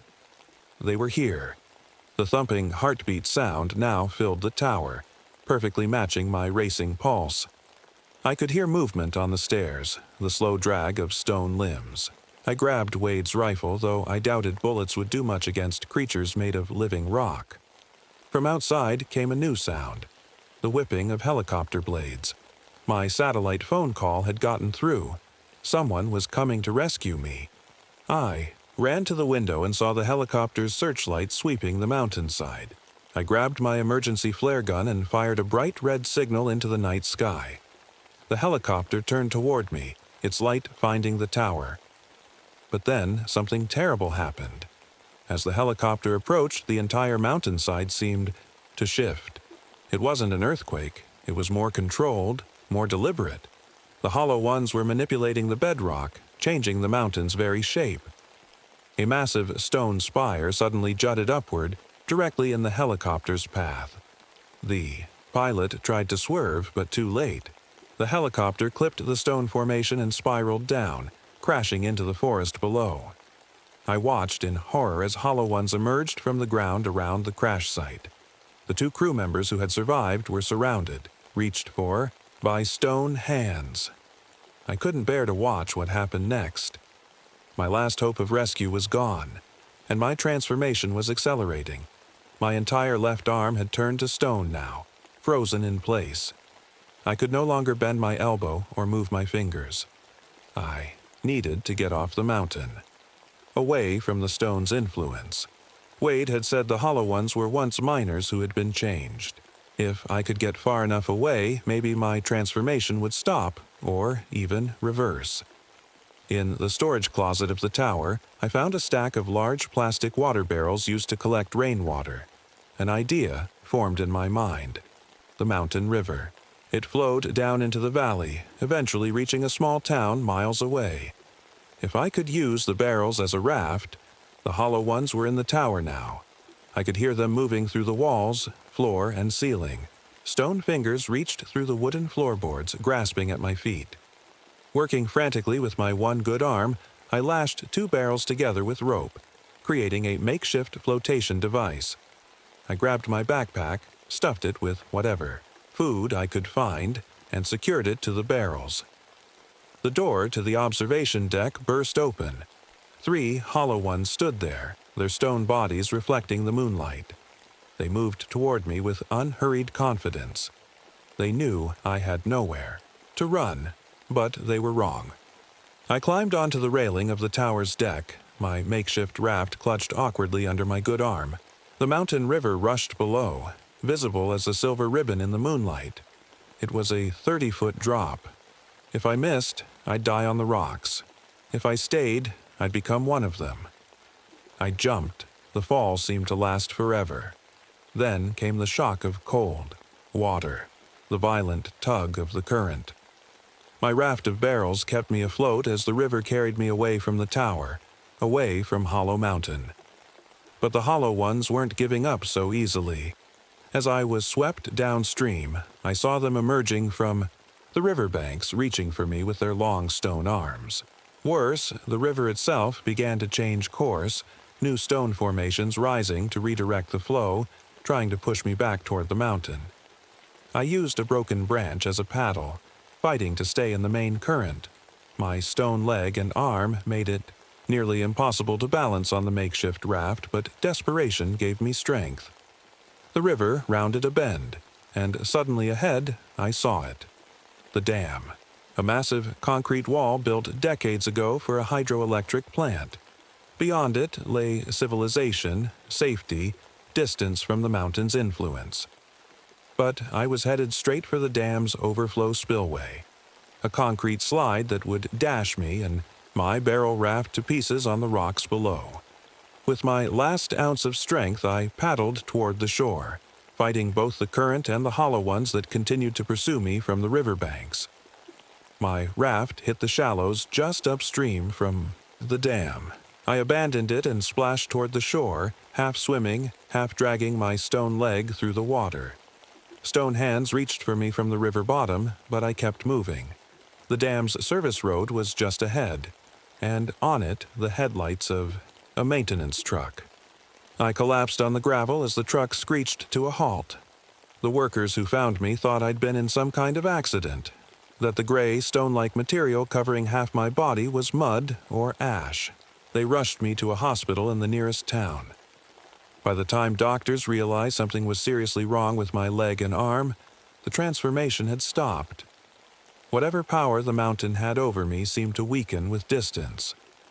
The stone didn't spread further, but it didn't go away either. The parts of me that had changed remained changed. The official story became that I'd been exposed to some kind of mineral or chemical in the old mines. A partial explanation that was easier to accept than the truth. No one believed my stories about hollow ones or a living mountain. The helicopter crash was blamed on pilot error and unexpected weather conditions. Wade was declared missing, presumed dead. I never fully recovered. Half my body remains stone-like, immobile, dead to all feeling. I live alone now, in a small house, far from any mountains. I can't work as a photographer anymore. Cameras require 2 working hands, so I've become a different kind of artist. I make sculptures, strange pieces that people find disturbing but fascinating. Critics call my work primally unsettling and eerily organic. They have no idea how right they are. My sculptures all incorporate stone, small pieces I brought with me from Hollow Mountain. Sometimes at night, I hear them making soft thumping sounds like distant heartbeats. Sometimes they move on their own, just slightly, rearranging themselves when no one is watching. I know what's happening. I'm not just making art. I'm building a colony, spreading the mountain's influence piece by piece, stone by stone. I can't help myself. Part of me is still connected to the hollow ones, still answering the mountain's call. Sometimes I wonder if I should stop, destroy my sculptures, and whatever is growing here. But then I feel the comforting weight of the stone in my hands, hear its soft whispering in my mind, and I keep working. After all, the world is full of mountains. But only one of them is truly hollow, and soon it won't be alone. My name is Edward Holloway. I never thought I'd be telling this story to anyone, but I need to get it out, to warn others before it's too late. It all started 3 months after Sarah died. The cancer took her quick, too quick. Me and the kids, we were lost without her. James was 12, old enough to understand what happened, but Alice was only 9. That little girl would still ask when Mommy was coming home sometimes, and it broke my heart every time. We couldn't afford to keep our old place, not on just my salary, so when I found this farmhouse in Nebraska going for dirt cheap, it seemed like a blessing. A fresh start, that's what we needed. The real estate agent seemed mighty eager to sell, practically pushing the papers at me. I should have known then something wasn't right. The day we pulled up to that old farmhouse, Alice clutched her stuffed rabbit to her chest and whispered, "It looks sad, Daddy." James just stared with those serious eyes of his. The place was bigger than I expected. 2 stories with a wraparound porch and a big red barn out back. The fields stretched out far as you could see. Good farmland, really good, which made the price even stranger. "Why's no one farming this?" I asked the agent. "Crops are still in some of these fields." She just smiled tight and said something about the owners leaving suddenly. "Family emergency," she claimed. left a whole season's crop to rot. We spent that first day unpacking. The house had come furnished, another odd thing, like the family just up and vanished one day. There were still dishes in the cabinets, books on the shelves. James found a baseball glove in what became his room. The next morning, I drove into town for supplies. That's when I met Marcus at the feed store. Big man with a beard and hands like shovels. "Holloway Farm, huh?" he said when I told him where. We'd moved. "That soil out there is uncommonly fertile." "Lucky us," I said. Marcus just nodded, not smiling. "Just remember, new ways aren't always better ways when it comes to farming that land." That night, I was tucking Alice into bed when she grabbed my arm hard. "Daddy, there are people walking in the field," she whispered. I went to her window. The moonlight showed empty fields, not even a corn stalk yet since I hadn't planted. "Just shadows, honey," I told her. But the way she looked at me, I don't think she believed me one bit. The next day, I decided to check out the basement. Every old farmhouse has a good storage cellar, and I needed to see what I was working with. The stairs creaked something awful as I went down, my flashlight beam bouncing off stone walls. The basement was bigger than I expected, with several rooms branching off from the main area. Root cellars, I figured, for storing vegetables through winter. But when I shone my light into the farthest room, my blood went cold. There were iron rings bolted to the walls. Not the kind for hanging tools, but large enough to hold a person's wrists. They had these strange carvings all around them, symbols I'd never seen before. I told myself they must have been for hanging meat or something. But deep down, I knew that was a lie. That afternoon, I took the tractor out to start turning the south field. The engine was humming along fine when suddenly there was a loud crack. I'd hit something. I climbed down to see what it was, expecting a rock or an old piece of equipment. It was bones. Not just one or two, but dozens of them, arranged in a perfect circle. Animal bones, I told myself. Probably some kind of coyote den or something. But they were too big for most animals I knew, and the way they were laid out, it wasn't natural. That evening, James came home late for dinner. Found out he'd been visiting our nearest neighbor, an old woman named Ruth who lived about a half-mile down the road. "She knows all about farming, Dad," James said, his eyes bright with excitement. It was good to see him interested in something again. "She said this used to be the best farm in the whole county. Did she now?" I smiled, ruffling his hair, but she said something weird too. James frowned. "She said we shouldn't plant anything until the proper offering is made." "What does that mean, Dad?" I laughed it off, told him old farmers were full of superstitions. But later that night, after the kids were asleep, I sat on the porch looking out at those dark fields. The moonlight made the freshly turned soil look almost like water, rippling slightly in the breeze. Except there wasn't any breeze that night. I couldn't sleep that night.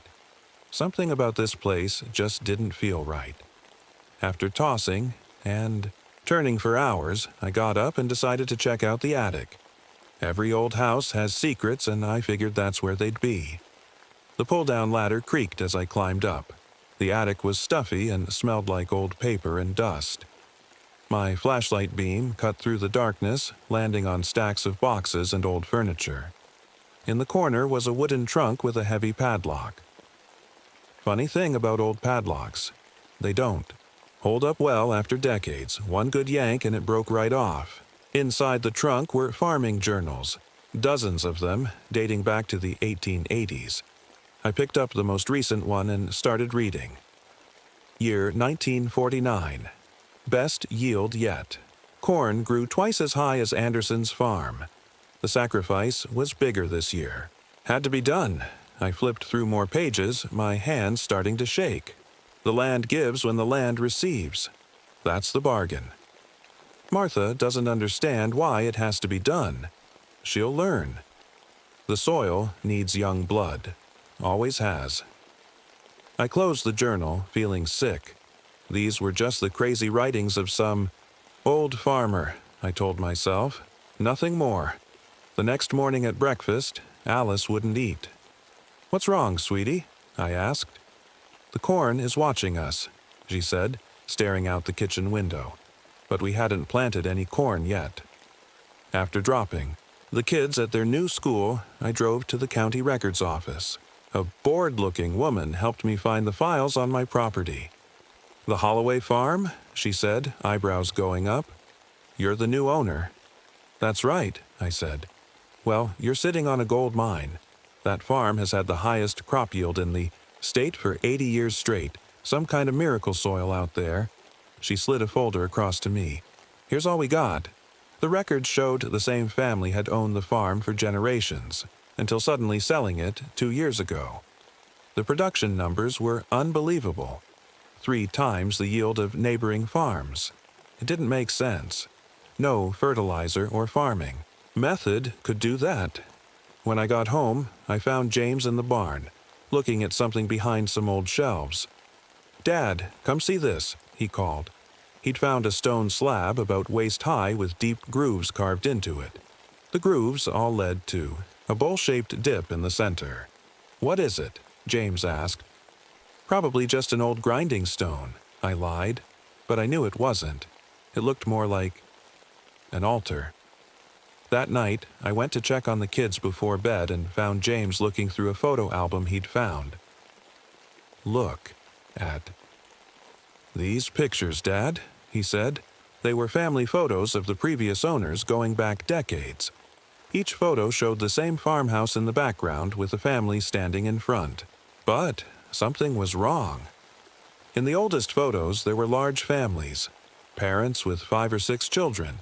In each newer photo, there were fewer children until the last one showed just a couple with a single small boy. "Where did all the kids go?"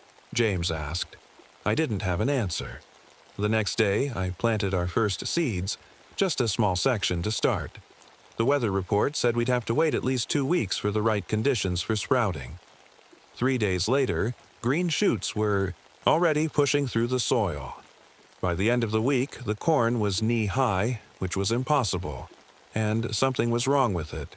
The stalks had a reddish tint and the leaves were too wide, too thick. Sheriff Donovan stopped by that afternoon. He was a big man with a face that looked like it was carved from wood. "Just checking in on the new folks," he said, but his eyes kept drifting to the red-tinted corn. "Planning a big harvest?" "Just testing the soil," I said. He nodded slowly.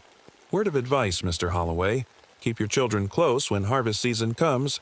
Kids tend to wander around here." After he left, I stood at the edge of my field, watching that corn grow. It wasn't natural, and for a second, just a split second, I could have sworn I saw the ground move. Not like an animal burrowing, but like something large shifting beneath the surface. That night, I woke up around 3 a.m. to check on the kids. Alice's bed was empty. I ran outside, panic rising in my throat. The moon was full, casting everything in silver light, and there was Alice, walking slowly between the rows of corn, her white nightgown dirty at the hem. Her eyes were open but empty, like she was sleepwalking. "Alice!" I called, running to her. She turned, her small face blank. Her feet and hands were caked with dirt, like she'd been digging. "The roots are hungry, Daddy," she said in a voice that didn't sound like my little girl at all. "They're always hungry." I carried Alice back to the house, her small body limp in my arms. She fell right back to sleep, like nothing had happened. But I couldn't shake her words from my mind. "The roots are hungry, Daddy." The next morning, neither kid remembered anything strange. James ate his cereal while Alice hummed and colored a picture of a cornfield, except the corn in her drawing had faces hidden among the stalks. Needed answers. I drove to Ruth's house. The elderly neighbor James had been visiting. Her place was small but neat, with a garden full of strange-looking plants I didn't recognize. Ruth was sitting on her porch like she'd been waiting for me. Her face was a map of wrinkles, but her eyes were sharp. "You've seen it now, haven't you?" she asked before I could even say hello. "The way the land grows things?" Something's not right with my farm, I said, trying to stay calm. My daughter is sleepwalking and the corn is growing too fast. Ruth nodded slowly. The soil there is special. Always has been. Even before white folks came, the native people knew it. They kept away. What does it want? I asked, feeling stupid even saying it. Land doesn't want things. But deep down, I knew this land did. Young blood, Ruth said simply. To feed the soil. That's how it works. Each harvest needs feeding. I laughed, but it sounded hollow even to me. That's crazy talk. Is it? Her eyes narrowed. Check your contract, Mr. Holloway. Read the fine print about traditional planting rituals. They never sell that land to people without children. My hands were shaking when I got home. I dug out my mortgage papers, and there it was, on page 17, a paragraph about maintaining traditional agricultural practices and observing established planting and harvest rituals specific to the property. I'd thought it was just some local tradition, like a harvest festival. Now I wasn't so sure.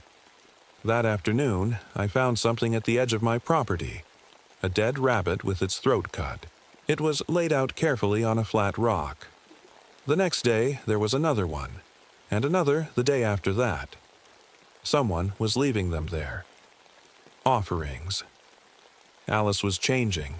She'd always been a city kid who needed help with a garden hose. Now, she was telling me about crop rotation and soil pH levels like she'd been farming all her life. The nitrogen content is wrong in the East Field, Daddy, she said at dinner. We need to feed it better. Where did you learn that, sweetie? I asked, trying to keep my voice steady. She just smiled. The corn told me. James was worried about his sister, too. She talks in her sleep, Dad, he told me one morning. She says things about feeding the roots, and sometimes she speaks in a language I don't understand. I tried calling my real estate agent, but her number was disconnected. I tried the agency, but they'd never heard of her. It was like she never existed. One night I sat down with the kids and said we were going to move. This place wasn't good for us. James looked relieved, but Alice's face went blank. We can't leave, she said flatly. The harvest isn't done. I started checking out the property more carefully, looking for anything I might have missed. Behind the house, I found small animal skeletons buried in a pattern. Next to the well, strange symbols were carved into the stones. In the barn, I found more journals hidden in the wall. These were older, from the early 1900s. They talked about the agreement and the old ones beneath. One entry stuck with me. We take the best one each harvest, the strongest. It's not cruel, it's necessary. Without the feeding, all our children would starve come winter. I couldn't sleep after reading that. Around midnight, I heard a noise from outside and went to check. The corn was moving, not swaying in the wind. There wasn't any wind.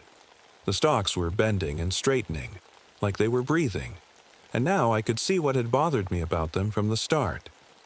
At the base of each stalk was a small pink growth that looked horribly like human flesh. I ran back to the house and checked on the kids. James was asleep, sweating even though the room was cool, but Alice wasn't in her bed. I found her in the kitchen, drawing on the floor with a piece of chalk, the same symbols I'd seen on the well stones. Alice, honey, what are you doing? I whispered. She looked up, but her eyes weren't right. They were too old for her face. Marking the house, she said in that wrong voice, so they know where to come, for the harvest. Who's coming, Alice? She smiled, and I swear her teeth looked different, longer and more pointed. Everyone, she said. The whole town is coming for the harvest festival, and they're very excited to meet James. That's when I noticed the deep scratches on my kitchen door frame. I hadn't seen them before, but they looked old, like they'd been there for years. Symbols, just like the ones Alice was drawing, just like the ones on the well. I tried to wash away Alice's chalk marks, but they wouldn't come off. The chalk had turned hard as stone the minute she finished drawing.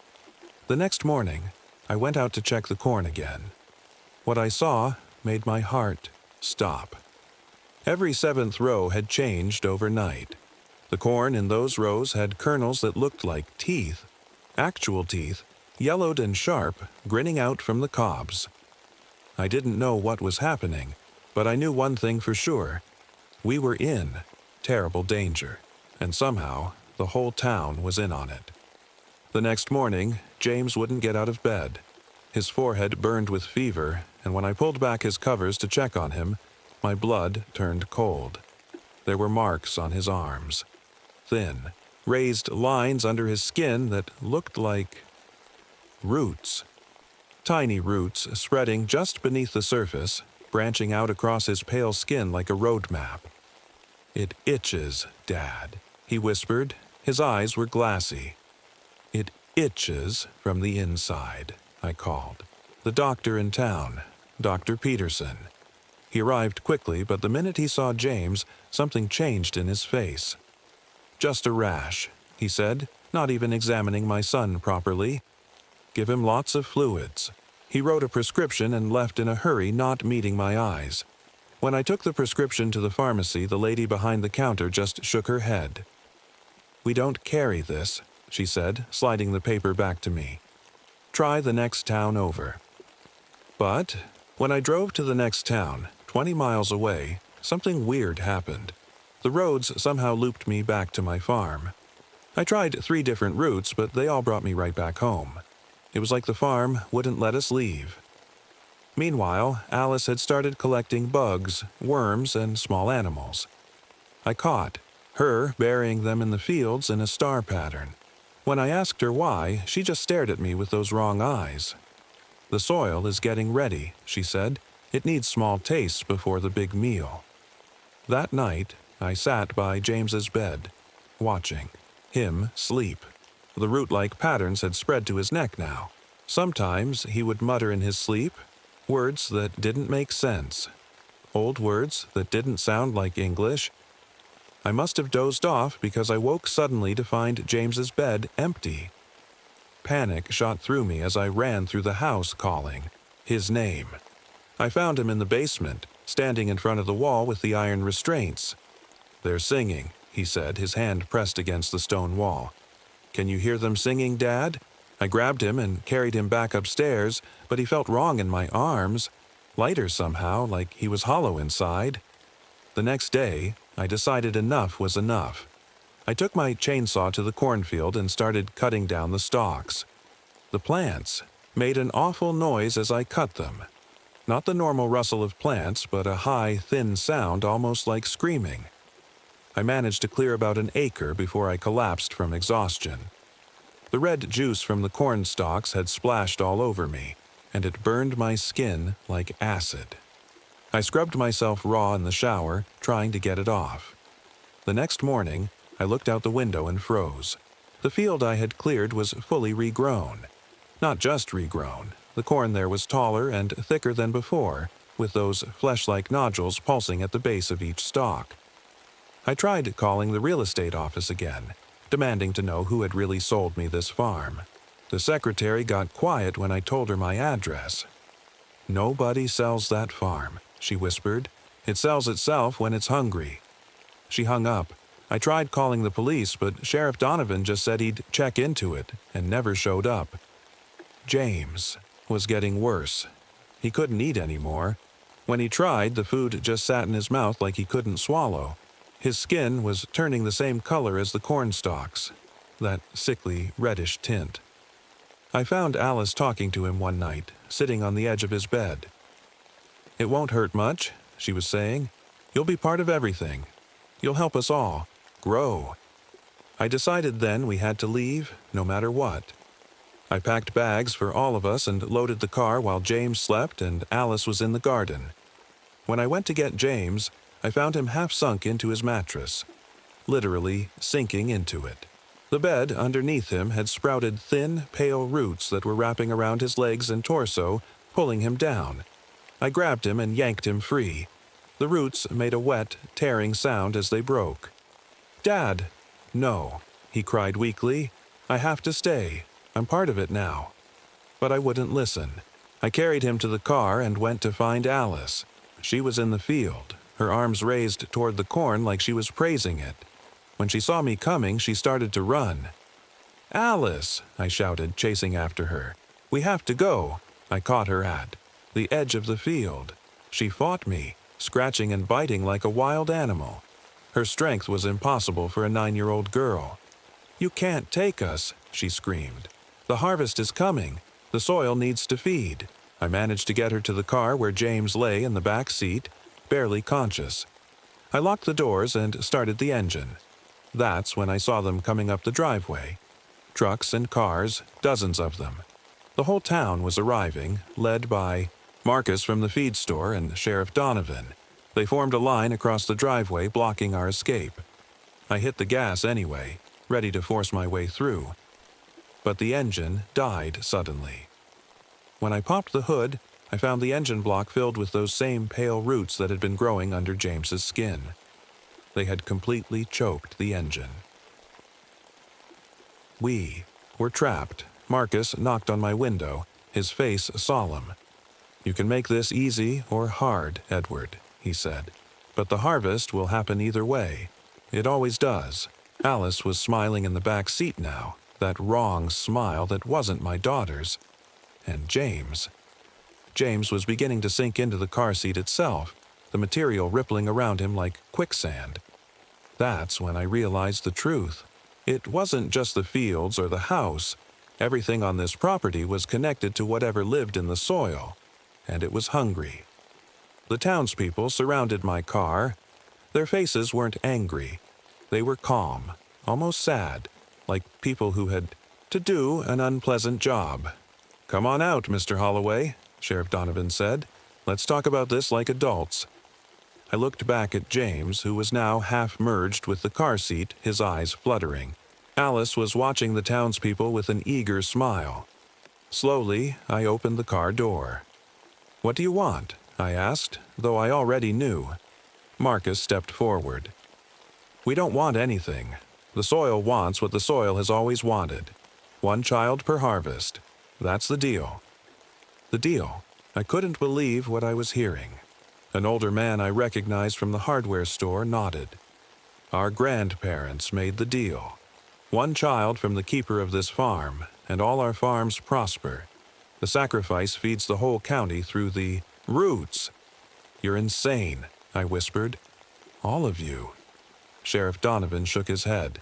"It's not insanity, it's survival. Look around you, Edward. This is poor country.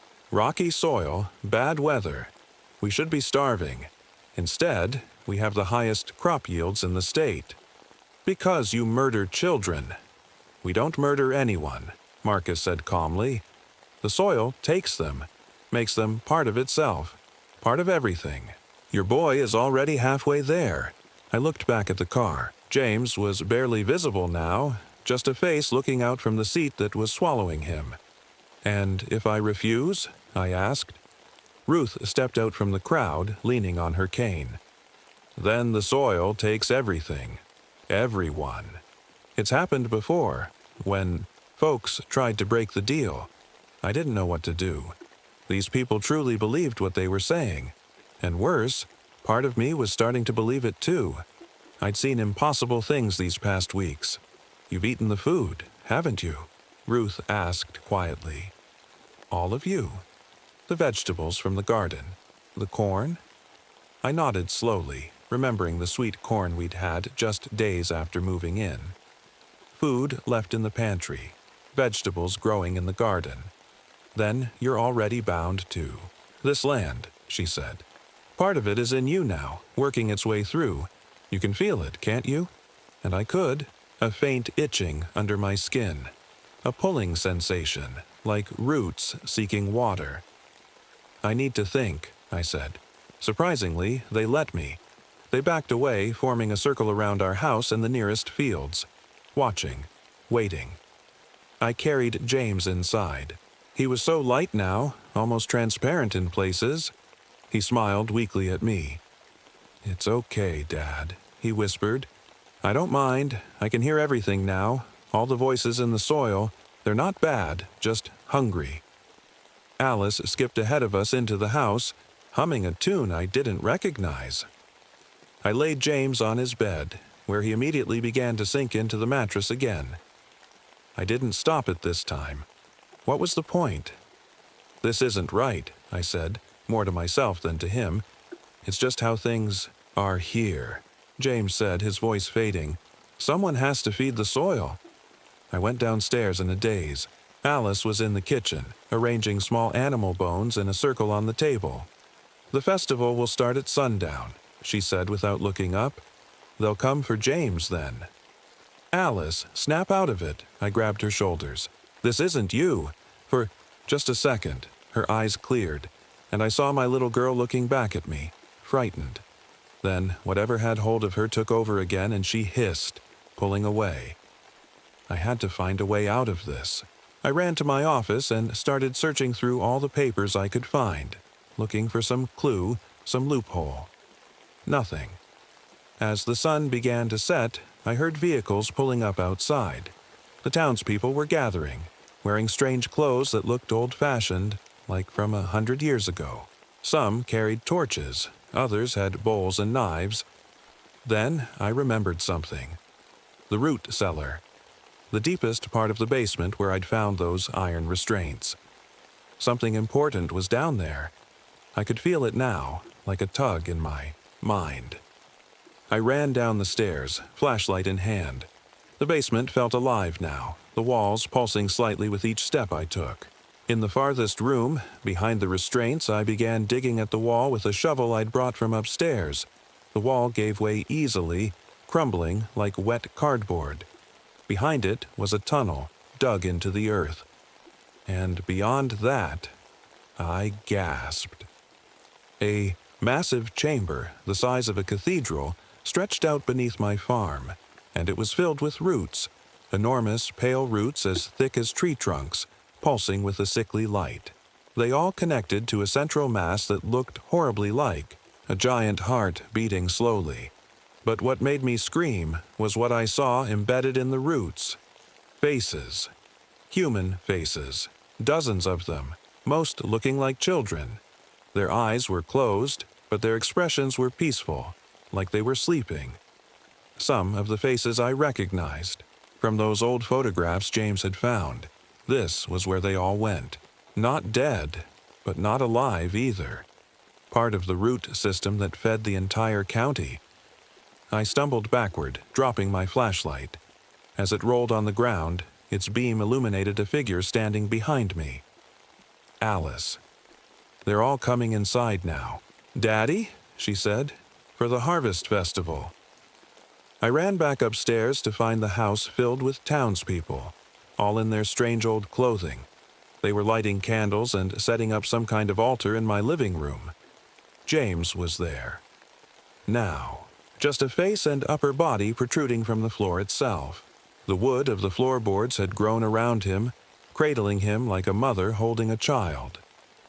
Marcus approached me, holding a knife with strange symbols carved into the handle. "It's time," he said. "No," I said, backing away from Marcus and his knife. "This stops now." Marcus shook his head sadly.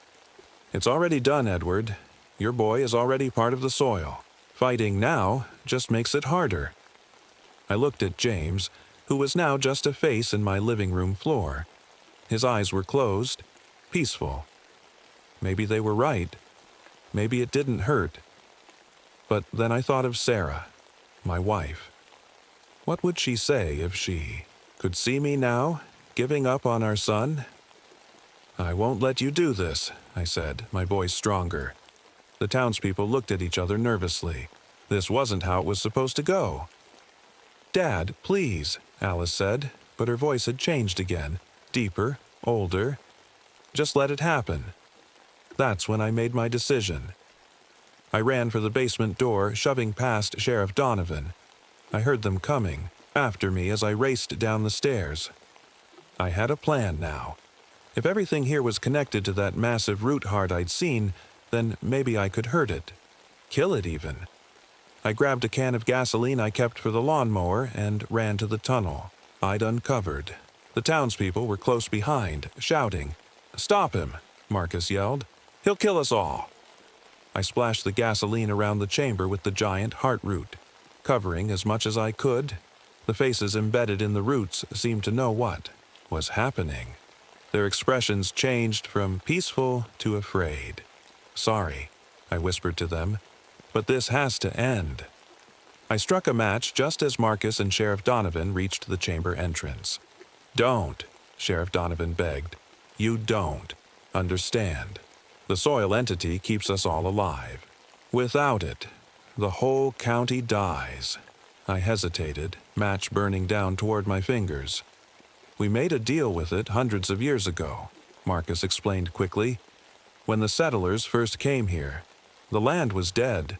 Nothing would grow. We were starving. Then we found it living beneath the soil, ancient and hungry. It offered us a bargain. Feed it, and it would feed us. By sacrificing children? That's not a bargain. That's evil," I said. Ruth appeared behind them, leaning on her cane. "Not evil, just hungry. It's been here longer than people. It doesn't understand us, only hunger." The match burned my fingers and I dropped it, right onto the gasoline-soaked floor. Flames exploded around us, racing toward the heart root. "Run!" I shouted, but the townspeople didn't run. They rushed into the chamber, throwing themselves on the flames, trying to smother them with their own bodies. "We're all connected to it," Ruth shouted over the roar of the fire. "If it dies, we all die." The ground began to shake violently. Cracks appeared in the walls and ceiling. The house above us was breaking apart. I fought my way back upstairs through the smoke and flames. The living room floor was splitting open, huge cracks revealing dark earth beneath. James was gone, completely absorbed into the house. "Alice!" I screamed. "Alice, where are you?" I found her in the kitchen, standing perfectly still as the house crumbled around her. Her eyes were wide and empty. I scooped her up and ran for the door. Outside, the entire farm was in chaos. The ground rippled like water.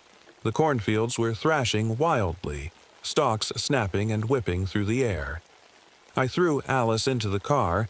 The engine was clear of roots now, the thing beneath the farm too busy fighting for its life to maintain its hold. This time, the car started. I floored it, driving straight through the fields, away from the house, away from the town. In the rearview mirror, I saw people running from my farm, then falling to the ground, writhing in pain. The fire was spreading underground, following the root system, burning the connection between the soil entity and the townspeople. Alice sat silently beside me, staring straight ahead. She hadn't spoken since we left. We drove for days, stopping, only for gas and food. I didn't have a destination in mind, just a way. Eventually, we ended up in Oregon, a small town near the coast where nobody knew us. I bought a little house with the insurance money from the farm. The official story was that a gas leak had caused an explosion, destroying the house and most of the property. Nobody mentioned the dozens of townspeople who had died that night, their bodies never found. Alice slowly got better.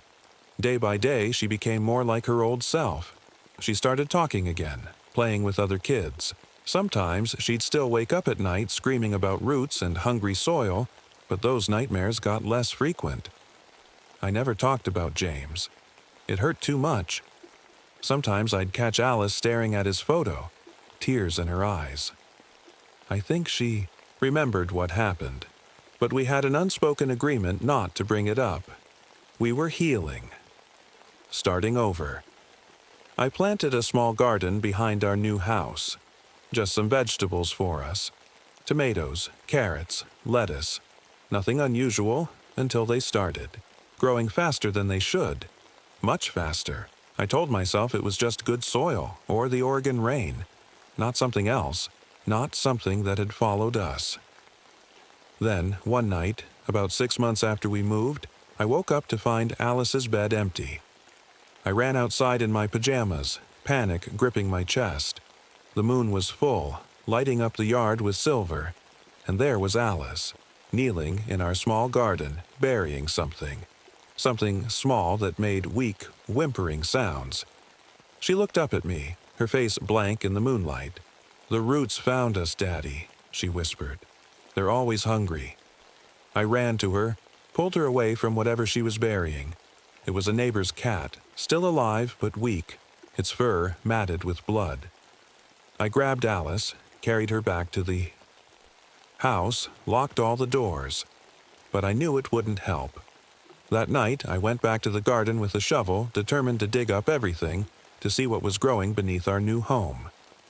6 inches down, I found them. Thin, pale roots, pulsing slightly in the moonlight. They weren't just in our garden. They stretched beyond our yard, connecting to other gardens, other farms. And as I stared at them, I swear I could make out a face in the pattern of the roots. James's face, smiling sadly. I dropped the shovel and fell to my knees. We hadn't escaped. We'd never escape. We just helped it spread. My name is Margaret Phillips. I'm a wildlife biologist, and I've always loved wolves. That's why I came to this old pine forest in Northern California. It's 1967, and wolf numbers are dropping almost everywhere, but not here. That's what made this place special, or so I thought. I found a small cabin that would work perfectly as my research station. It was nothing fancy. Just a wooden building with 2 bedrooms, a small kitchen, and a main room where I could set up my equipment. The first day, I spent hours unpacking my gear. Radio equipment, tracking tags for the wolves, cameras, and all. My notebooks.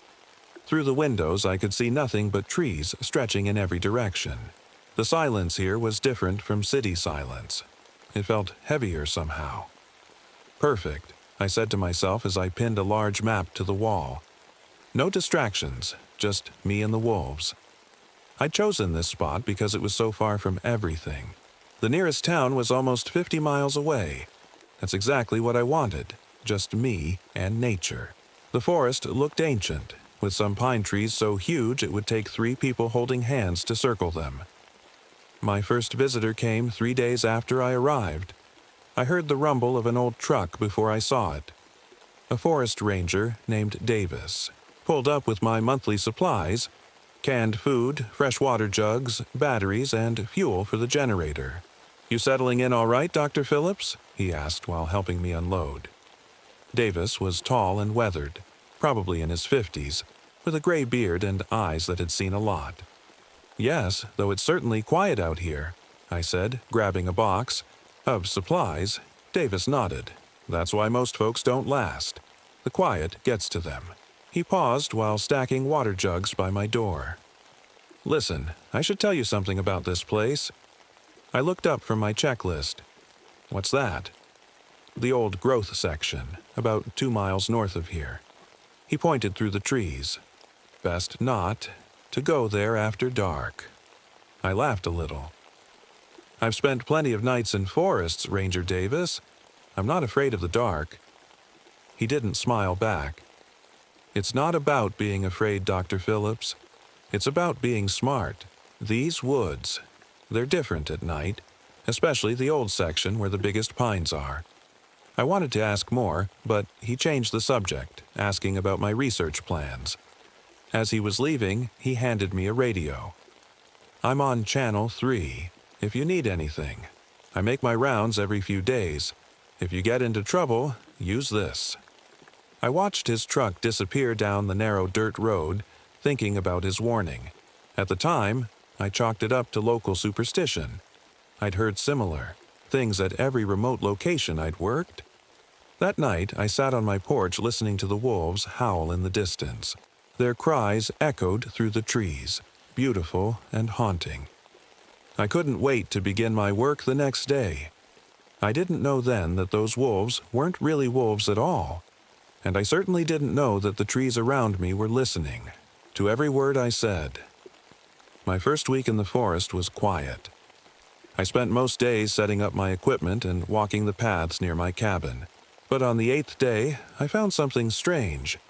I was marking a trail about a mile from my station when I spotted it. A perfect circle of dead plants on the forest floor. And I mean perfect, like someone had used a giant compass to draw it. Everything inside the circle was brown and dead, not a single green leaf or blade of grass. Everything outside was normal and alive. I knelt down to touch the dead leaves.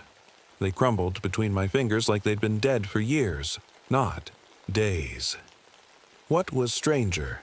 There were no animal tracks anywhere near the circle. In a forest full of wildlife, this spot was completely avoided. Weird, I whispered to myself. Maybe it was some kind of fungus or plant disease? I took samples and marked the location on my map. But then I found another circle the next day, and another the day after that. All exactly the same size. All perfectly round. All completely avoided by animals. It was time to focus on the wolves. I packed my tagging equipment, small trackers that wouldn't hurt them but would let me follow their movements. Ranger Davis had told me where the main pack usually roamed. After 3 days of patient tracking, I finally managed to tag 5 wolves from the main pack.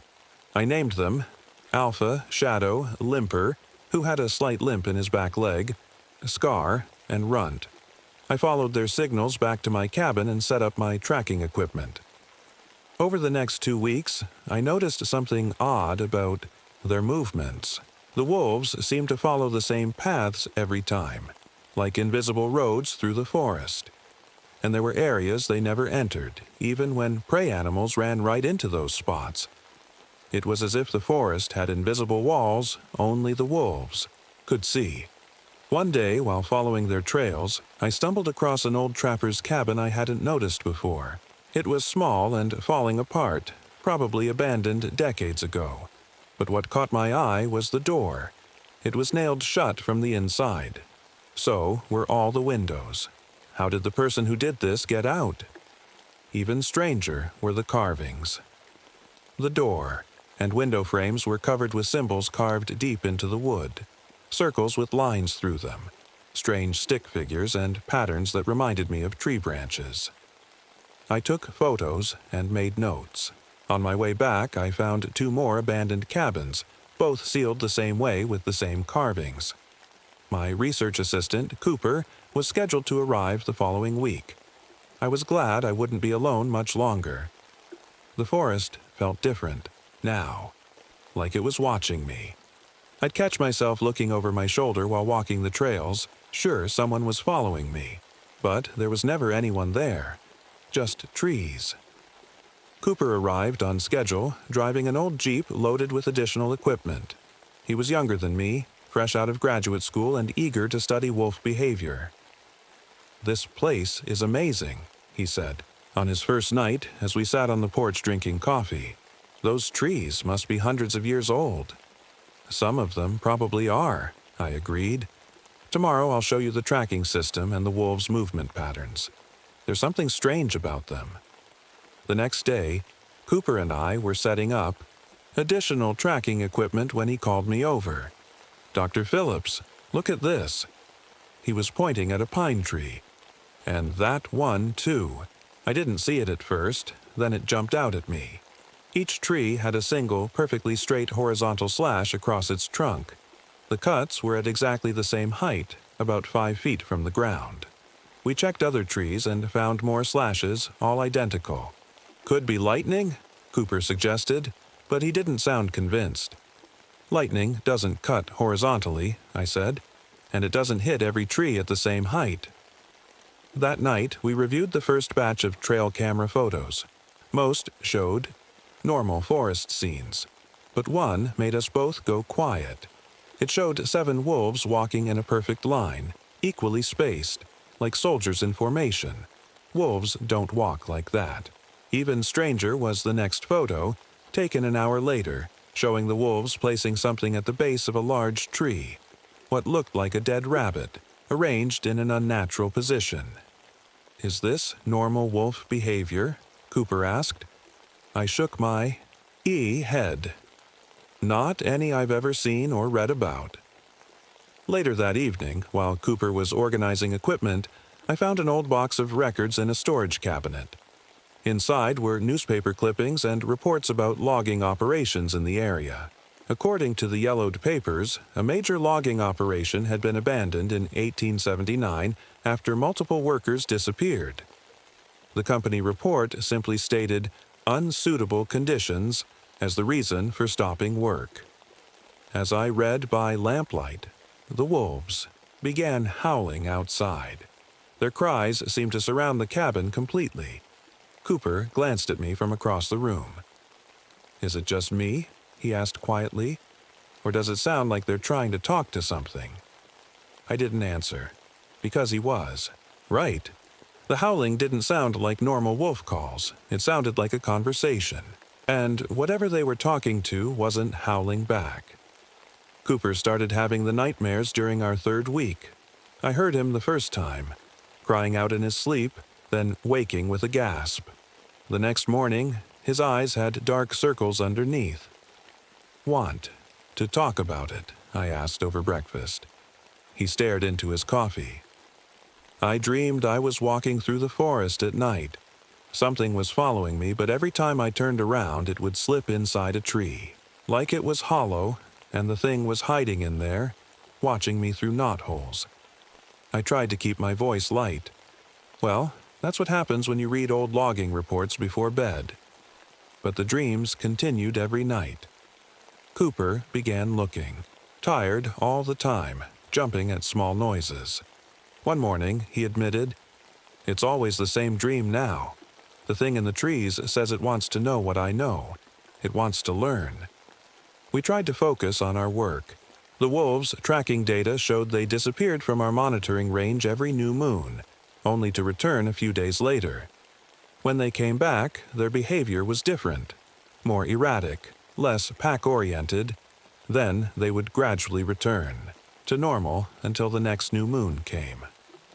One morning, we found something that made my stomach turn. A dead wolf, not one of our tagged ones, lying at the base of the largest pine tree we'd seen in the forest. The strangest part wasn't that it was dead, it was how it died. The wolf was completely hollow, like someone had removed everything inside, organs, bones, blood, without breaking the skin. There was no visible cut, no entry wound, just an empty wolf skin arranged carefully at the tree's base, its eyes open and dry. "We should report this," Cooper said, his voice shaking slightly. I nodded, taking photos. "Ranger Davis will be here tomorrow with supplies. We'll show him." That night, something even stranger happened. I was checking our radio equipment when it picked up voices.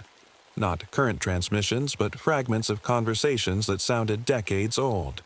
Men talking about cutting trees, about camp conditions, a child singing a nursery rhyme, all fading in and out like bad reception. But the radio wasn't on any channel. It wasn't even turned on. The voices only came through when I moved the radio near the window facing the old growth section. When I backed away, they stopped. I didn't tell Cooper. He was already having enough trouble sleeping.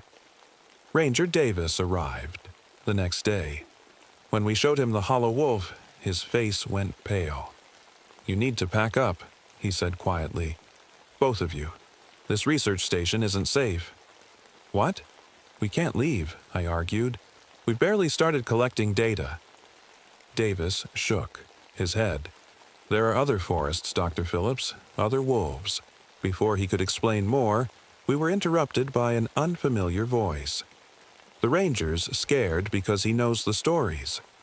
We turned to see an elderly man at the edge of the clearing. His skin was deeply wrinkled, his long white hair tied back.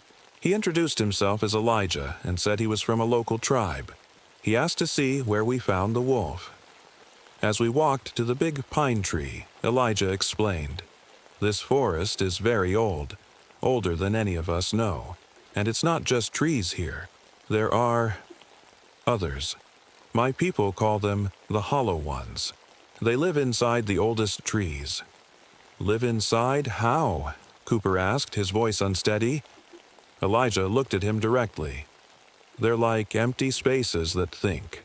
They have no bodies of their own, so they borrow from the forest. Sometimes they want better bodies. They wear animals, like you wear clothes. Davis looked uncomfortable. This is just old superstition. Elijah smiled without humor. Is it? Ask your grandfather, Ranger. He knew. That night, Cooper and I checked our tracking data again. The new moon was coming in 2 days, and we wanted to see if we could figure out where the wolves went during that time. Look at this, Cooper said, pointing to our map. All 5 tagged wolves were gathering at specific spots during the nights before the new moon.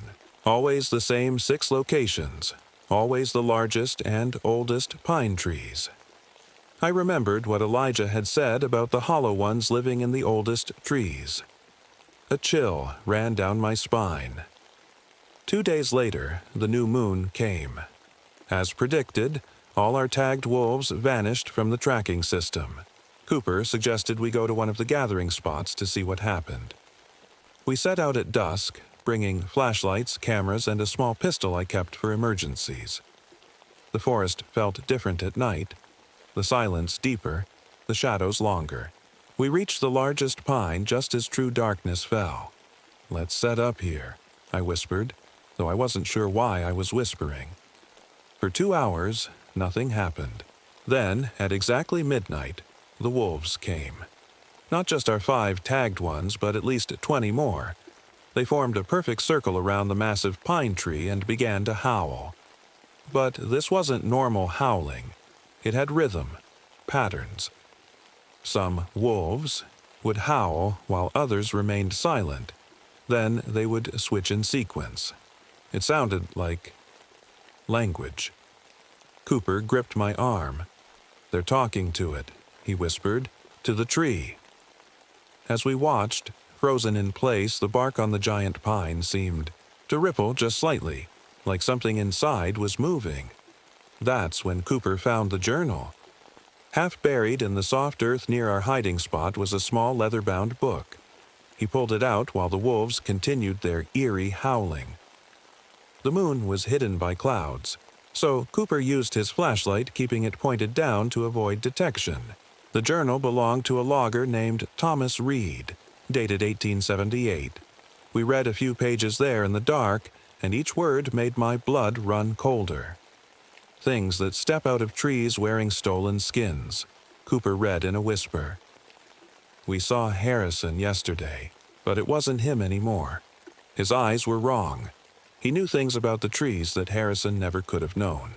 The last entry was a frantic scrawl. "They don't want our lumber. They want us. They collect knowledge like we collect wood." On our way back to the cabin, we found something else. Ancient carvings on a rock face we passed. They showed human-like. Figures emerging from split tree trunks, their bodies half wood, half flesh. "Tomorrow we're leaving," I told Cooper. "We'll come back with more people, proper equipment." Cooper nodded, but his eyes were fixed on the trees around us. "Do you feel it? They're watching us right now." I didn't answer, but I felt it too. The weight of unseen eyes following our every move. And when the wind blew through the pine needles, it almost sounded like whispering. We didn't leave the next day. A heavy storm rolled in, bringing rain so thick we could barely see the trees closest to the cabin. The dirt road would be nothing but mud now, impossible to drive on. We were stuck until the weather cleared.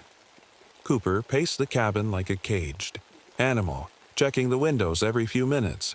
"We need to move the cameras," he said suddenly on our second rain-trapped day. "If the wolves come back, we should see where they go." I didn't like the idea of going out in the storm, but Cooper was right. Our motion sensor cameras were our best chance of understanding what was happening. I agreed he could go reset the cameras closest to the cabin, but he had to be back within 2 hours. "Promise me," I said, handing him a walkie-talkie.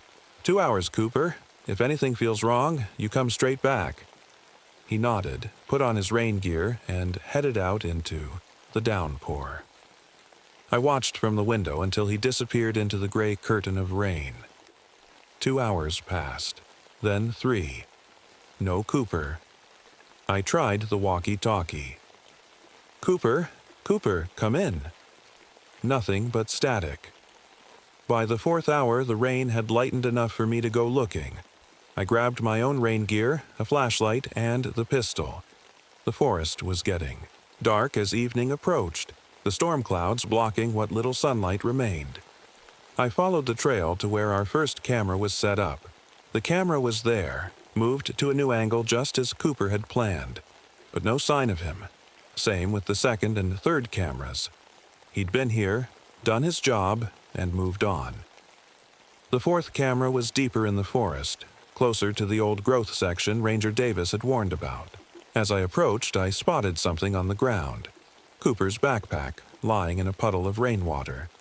Inside was his notebook. The pages were mostly dry, protected by the water-resistant material of the bag.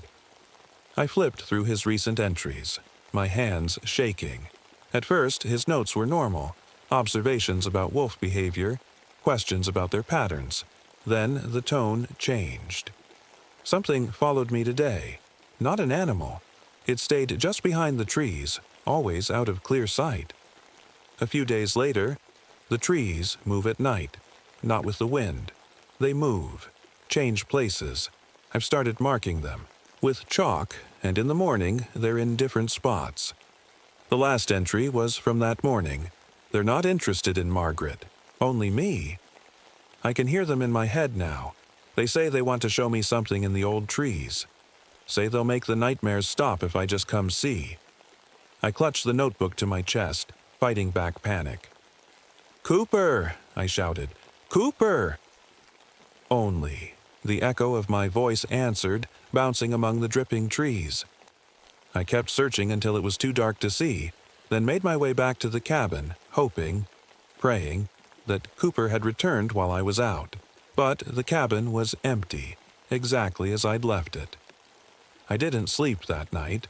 I sat by the window with the pistol in my lap, watching the forest and trying the walkie-talkie every half hour. Sometimes I thought I heard breathing on the other end, but never a voice. At dawn, I went out again. This time I headed straight for the old growth section. The massive pines there were huge, their trunks wider than my cabin door, their tops lost in the morning mist. The ground was carpeted with decades of fallen needles, muffling my footsteps. That's when I noticed something odd about the biggest tree. Its trunk looked wrong. I moved closer, reaching out to touch the rough bark. My fingers found an edge where there shouldn't be one, a vertical line running up the trunk. I pushed, and a section of bark swung inward like a door. Inside was a perfect hollow space. The tree looked normal from the outside, but inside was completely empty. No growth rings, no heartwood, nothing. Just a smooth, dry interior big enough for a person to stand in. As I stood there, frozen with shock, I spotted something on the ground outside the hollow tree. Cooper's boots, placed neatly side by side as if he'd just stepped out of them. I picked one up. The inside was filled with pine sap, thick, amber-colored sap that hadn't been there when Cooper was wearing them. I dropped the boot and backed away. That's when Ranger Davis found me. "Dr. Phillips," he called, making me jump. "Been looking for you. When you didn't answer your radio." He trailed off when he saw my face. "What happened?" "Cooper's gone," I said, my voice hardly more than a whisper. "And this tree, it's hollow inside, completely hollow." Davis looked at the tree, then at Cooper's sap-filled boots. His face went gray. "Come with me," he said, taking my arm. "Right now." As we walked quickly back toward my cabin, Davis finally told me the truth. My grandfather wasn't just in the logging operation that was here in the 1870s. He was the only one who made it out alive. Davis kept looking around as we walked, his hand near the gun on his belt. He left detailed notes about this place, about what really lives here. "The hollow ones," I said. Davis nodded grimly. "That's what the local tribes called them. Grandfather called them those who live between bark. They've been here longer than people. They collect things, knowledge, mostly. They have no bodies of their own, so they take others." "Cooper," I whispered. "Maybe. We need to get you out of here first, then I can bring in a search team. We reached my cabin, but I stopped dead in my tracks before going in. The door was open, swinging slightly in the breeze. I was sure I'd closed it. Inside, everything was a mess. My maps torn from the walls, equipment scattered on the floor. But worst of all were the handprints. Dozens of them on the walls, the ceiling, across my research papers. They looked like handprints, but the texture was all wrong. Rough with patterns like tree bark, and they were sticky with sap. "We're leaving." "Now," Davis said, pulling me toward the door. As we backed out of the cabin, I noticed one last thing. That made my heart stop.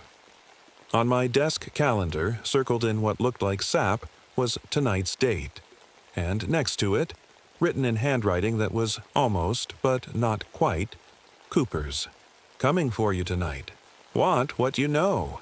Davis's truck wouldn't start. He tried again and again, but the engine just clicked weakly. When he popped the hood, we found pine needles stuffed everywhere.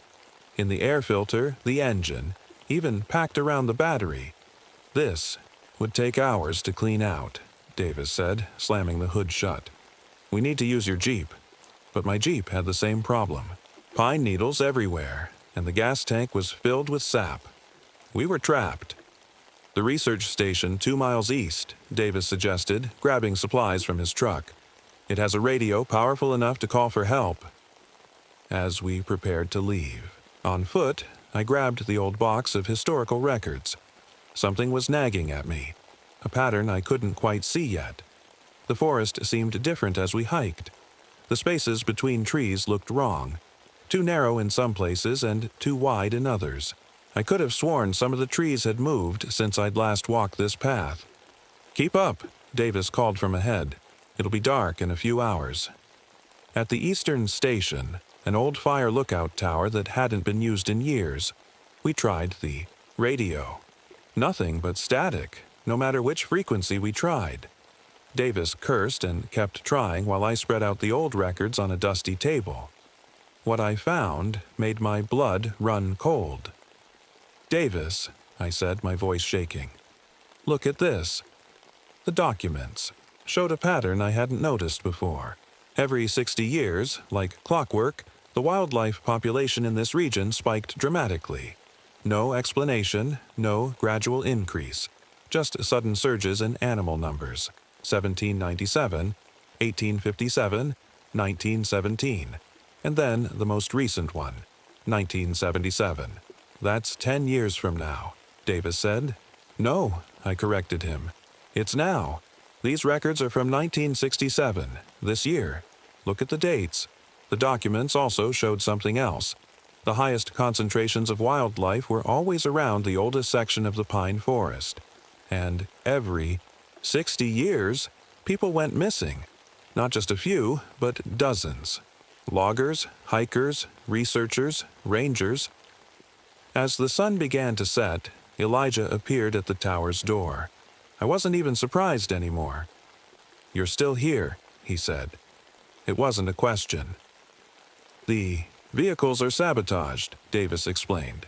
"Radio's dead too." Elijah nodded like this was expected. "They don't want you to leave yet, especially not her." He pointed at me. "Why me?" I asked. "Because of what you know," Elijah said, sitting down heavily on an old chair. "The forest entity is old, very old, but it's always learning. Every 60 years it needs new information, new bodies." "Bodies plural?" Davis asked sharply. Elijah nodded. "It prefers those with knowledge of the natural world. Scientists, naturalists, people who understand the things it wants to understand." "Cooper," I whispered. "Your friend isn't gone," Elijah said, his eyes meeting mine. "Not completely. He's just part of something else now. The forest takes people in pieces.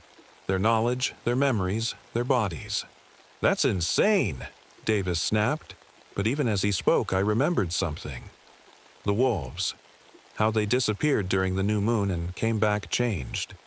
"The wolves," I said slowly, They're not really wolves anymore, are they? Elijah shook his head. They were once. Now they're just shells, controlled by pieces of the forest mind, like puppets. Davis paced the small tower room. If what you're saying is true, how do we fight it? How do we get out? You don't, Elijah said simply. Not unless it lets you, or unless you have something it wants more than you. That night, we took turns keeping watch. Around midnight, during my shift, I noticed something moving outside the tower window. Using binoculars, I could see the trees, nearest to the tower. They were breathing, expanding and contracting slightly, the bark rippling like skin. I woke Davis and showed him. We need to find Cooper, I said. If he's still alive in some way, maybe he can help us. Or maybe he's one of them now, Davis warned. Either way, he might know how to stop this. In the morning, we found Elijah gone. He'd left a crude map drawn on a piece of paper showing a path to what he'd labeled the Heart Tree, supposedly the center of the forest entity's consciousness. We followed the map, keeping our eyes open for any sign of Cooper or the wolves. The forest grew stranger as we went deeper, trees growing at impossible angles, some with bark patterns that looked disturbingly like faces. Around noon, we heard a rustling ahead. I raised my pistol, but lowered it in shock when Cooper stepped into view. Except, it wasn't quite Cooper. His skin had a grayish tint, and there were patches on his neck and hands that looked like bark. His movements were stiff, unnatural. "Margaret," he said, his voice oddly flat. "You should have left." "Cooper, what happened to you?"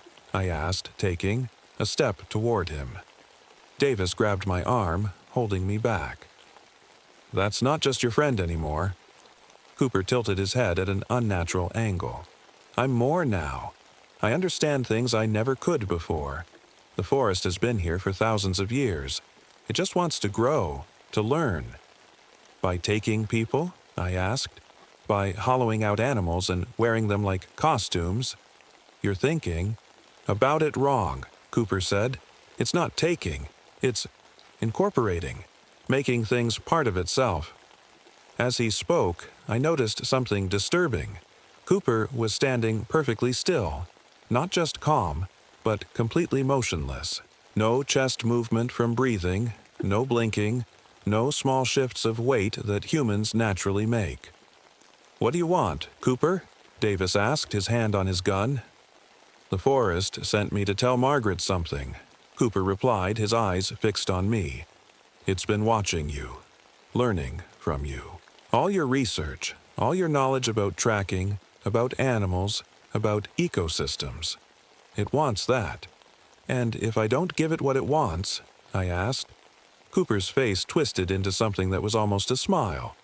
"It already has what it wants. From 32 other researchers. Did you think you were the first to study this forest?"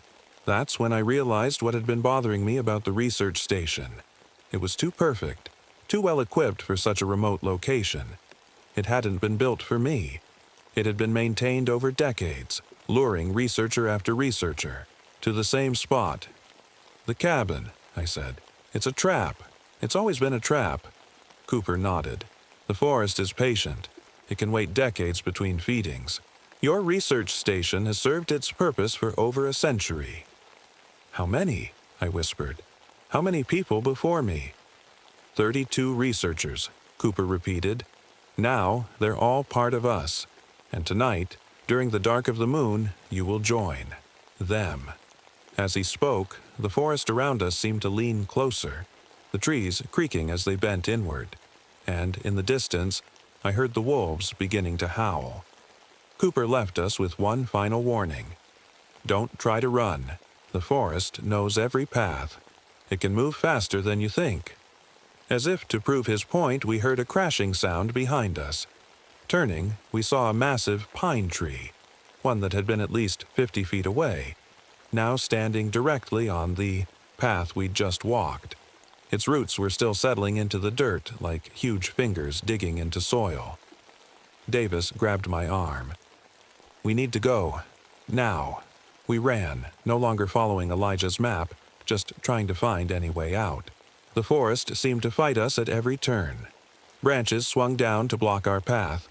Roots rose from the ground to trip us. Twice we came to clearings I recognized. We were running in circles even though we'd maintained a straight line. By late afternoon, we found ourselves back at my research cabin.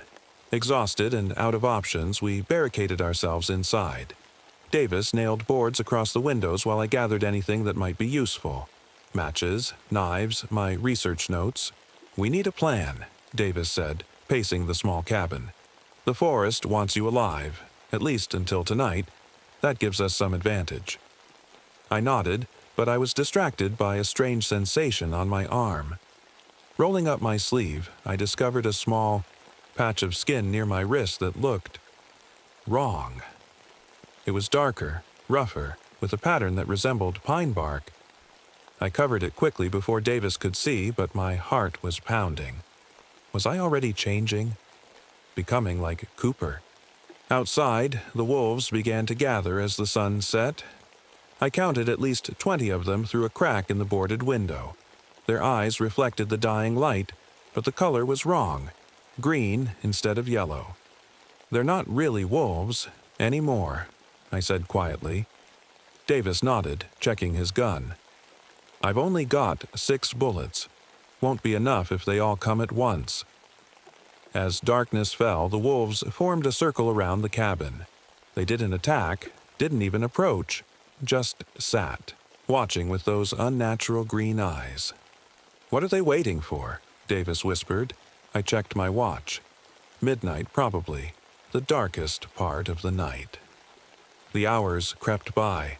The wolves didn't move, didn't make a sound, just watched.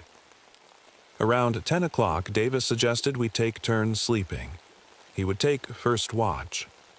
I lay down on my small cot but couldn't sleep. The strange patch on my arm itched terribly.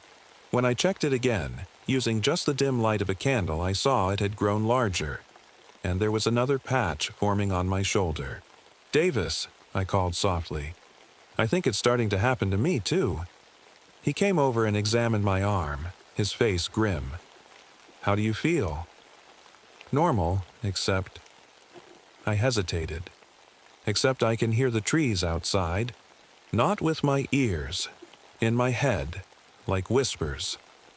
Davis nodded like he'd expected this. "My grandfather's notes mentioned this stage. The forest establishes a connection first, then the physical changes begin." "Can it be stopped?" He looked away. "Grandfather only knew of one way. Fire. The forest fears fire above all else." At midnight exactly, the wolves began to howl. All at once, a perfect chorus that made the cabin windows rattle. The sound vibrated through me, resonating with the strange patches on my skin. Davis shook me. "Margaret, stay with me. Focus." But I was hearing something else now. Voices in my head, dozens of them. Men, women, even children, all speaking, at once, sharing knowledge. I recognized one voice clearly, Cooper's. "Margaret, don't fight it," Cooper's voice said in my mind. "It doesn't hurt, and you'll learn so much. The forest has been collecting knowledge for centuries." I gripped Davis's arm. "The other researchers, I can hear them. They're still conscious somehow, still thinking. Part of the forest mind." Davis looked truly afraid now. "We need to go. There's a storeroom at the ranger station with gasoline. If we can set enough of the forest on fire," he didn't finish. A massive tree root smashed through the cabin floor, wrapping around Davis's leg. He screamed as it pulled him halfway through the broken boards. I grabbed his arms, trying to pull him back, but the root was too strong. More roots burst through. The floor, walls, and ceiling. The cabin was being torn apart around us. "Run!" Davis shouted, pushing a set of keys into my hand. "My truck! The engine might work now that they want you to escape." "I can't leave you!" I cried. "You have to. Get help. Bring fire." The cabin wall nearest to me splintered open, creating a path outside. The wolves had moved back, forming a corridor leading to the forest. They wanted me to run. With one last look at Davis, I ran. Behind me, I heard his scream cut off abruptly. I sprinted through the corridor of wolves, expecting them to attack at any moment. But they just watched, their green eyes tracking my movement. The forest ahead seemed to open for me, trees moving, aside to clear a path. It was leading me somewhere. I ran until my lungs burned, following the unnatural path the forest created. The rough patches on my skin were spreading, itching intensely. I could feel the bark-like texture creeping up my neck. The voices in my head grew louder, more insistent. Most were just noise, but Cooper's voice came through clearly. "Come to the heart tree, Margaret. It's waiting for you." "What happens there?" I gasped out loud as I ran. "Transformation, incorporation. Your knowledge becomes ours. Your body becomes part of the forest." I stumbled and fell to my knees. Looking down at my hands in the moonlight, I saw the skin was now almost entirely covered in bark-like patches. My fingers felt stiff, the joints creaking when I moved them. Ahead, the trees parted to reveal an enormous pine tree, larger than any I'd seen before. It had to be centuries old, its trunk wider than a car. As I watched, a section of its bark swung open like a door, revealing a hollow interior glowing with soft green light. Cooper stepped out, his transformation much further along than mine. His skin was now almost entirely bark, his eyes glowing the same green as the wolves. Behind him, I could see other figures moving inside the tree, half human, half tree creatures. "The heart tree," Cooper said, gesturing, "where we all become one." As he spoke, I felt the rough patches on my skin pulse in time with the glowing light from the tree. The voices in my head grew more excited, welcoming me, promising knowledge beyond anything I could imagine. For a moment, I almost stepped forward. The pull was so strong, the promise so tempting. All those minds, all that knowledge, preserved for centuries. Then I remembered Davis and the hollow wolf and the 32 researchers before me. This wasn't preservation, it was consumption. I reached into my pocket and felt the truck keys Davis had given me, and next to them, the box of matches I'd grabbed from the cabin. I had one chance, one desperate plan. The matches in my pocket felt heavy as I stared at Cooper and the heart tree. "I need to think," I said, backing away slightly. "This is all happening so fast." Cooper nodded, his wooden face barely able to form expressions now. "The forest understands. It has waited centuries. It can wait a few more minutes." The voices in my head murmured agreement. They wanted me willing, not fighting. I looked around, noting the thick carpet of dry pine needles covering the ground. Years of fallen needles, branches, and leaves. Perfect kindling.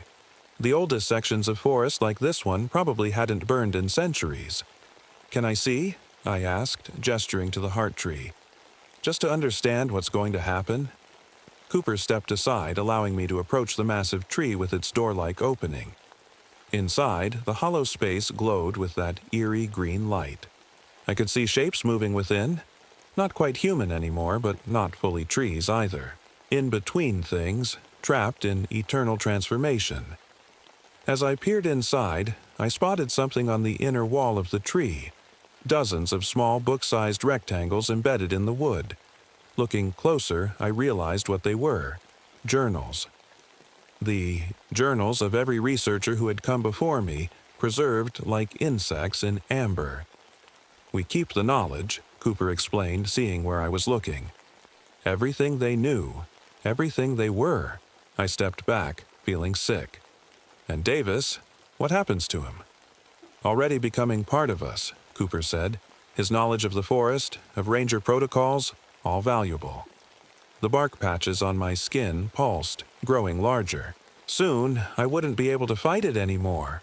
I'd become like Cooper, like all the others. "I need to get something from my pack," I said, reaching into my jacket pocket. "A notebook, my research. You'll want that, right?" Cooper nodded, watching, as I pulled out the matchbox. Before he could react, I struck a match and dropped it onto the dry pine needles at my feet. The fire caught immediately, racing along the ground in a bright line. Cooper screamed, a sound like wood splintering, and lunged for me. I dodged and struck another match, throwing it in the opposite direction. Within seconds, 2 fire lines were spreading rapidly through the dry undergrowth. The voices in my head shrieked in panic, a mental chorus of fear that almost brought me to my knees. The heart tree pulsed, its green glow flaring brightly. All around me, the forest began to move, trees uprooting themselves, trying to escape the fire or block its path. The ground shook with their movement. Cooper and the other half-formed creatures retreated into the heart tree, its bark door swinging closed. The wolves scattered, howling in confusion without the direct control of the forest mind. I ran, not back toward the cabin, but in a third direction, creating a triangle of fire with me in the center. My plan was desperate. Set enough fires to distract and terrify the forest entity, then find a way through the confusion. The fire spread faster than I expected, whipped by a rising wind. Soon, entire trees were catching, flames climbing up trunks and spreading through branches. The mental screaming in my head grew so loud I could barely think. As I ran, I felt the bark patches on my skin begin to crack and peel. The connection was weakening as the forest mind focused all its attention on the fire. I spotted Davis's ranger station through the trees and sprinted toward it. If his truck was there, if I could just reach it. Behind me, the forest was in chaos. Trees moved in all directions, some trying to escape the fire, others attempting to stop it by crowding together to create fire breaks. The organization, the intelligence I'd seen before, was fracturing in panic. I reached the ranger station, found Davis's truck. The keys worked. The engine started. As I reversed and turned toward the access road, I saw the fire had become a true forest fire, beyond anyone's control now. Part of me felt guilty. This wasn't just the forest entity burning, but a real ecosystem. But I reminded myself of the hollow wolf, of Davis, of Cooper, of the 32 researchers before me. Whatever natural forest had once existed here had been corrupted long ago by something unnatural. I drove through the night, not stopping until I reached the nearest town 50 miles away. By then, the bark patches on my skin had receded to small spots, like strange birthmarks. I reported the fire, told a story about an accident with a campfire. Within days, firefighters had contained the blaze, though the oldest section of the pine forest was largely destroyed. I told myself it was over. I moved across the country, took a teaching position at a university on the East Coast. Tried to forget.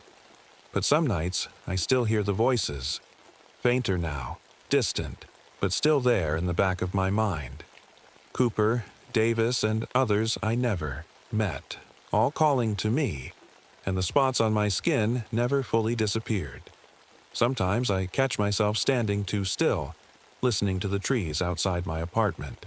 Sometimes I wake up with soil under my fingernails, with no memory of going outside.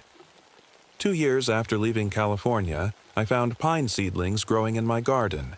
I didn't plant them, they weren't native to the area. But there they were, small, innocent-looking pine trees just beginning to grow. I should have pulled them up, destroyed them. Instead, I found myself carefully watering them, making sure they got enough sunlight.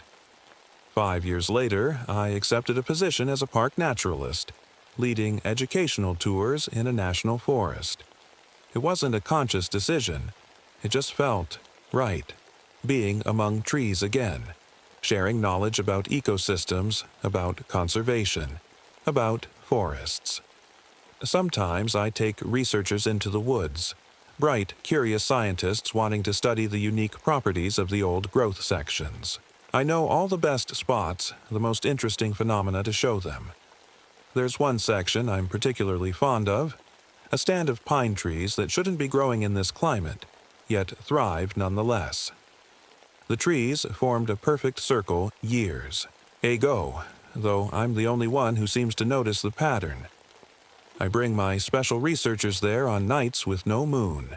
I tell them there's a rare nocturnal phenomenon they should observe. They always come eagerly, notebooks ready, minds open, and curious. I stand at the edge of the circle and watch. Sometimes, if it's very quiet, you can hear the trees breathing. Last week, a young wildlife biologist asked about the strange texture she noticed on the back of my neck, just visible above my collar. I smiled and told her it was nothing to worry about, just a harmless growth. Then I invited her to come see the special trees that night. After all, the forest is always hungry for new knowledge, and it's been 60 years since the last feeding.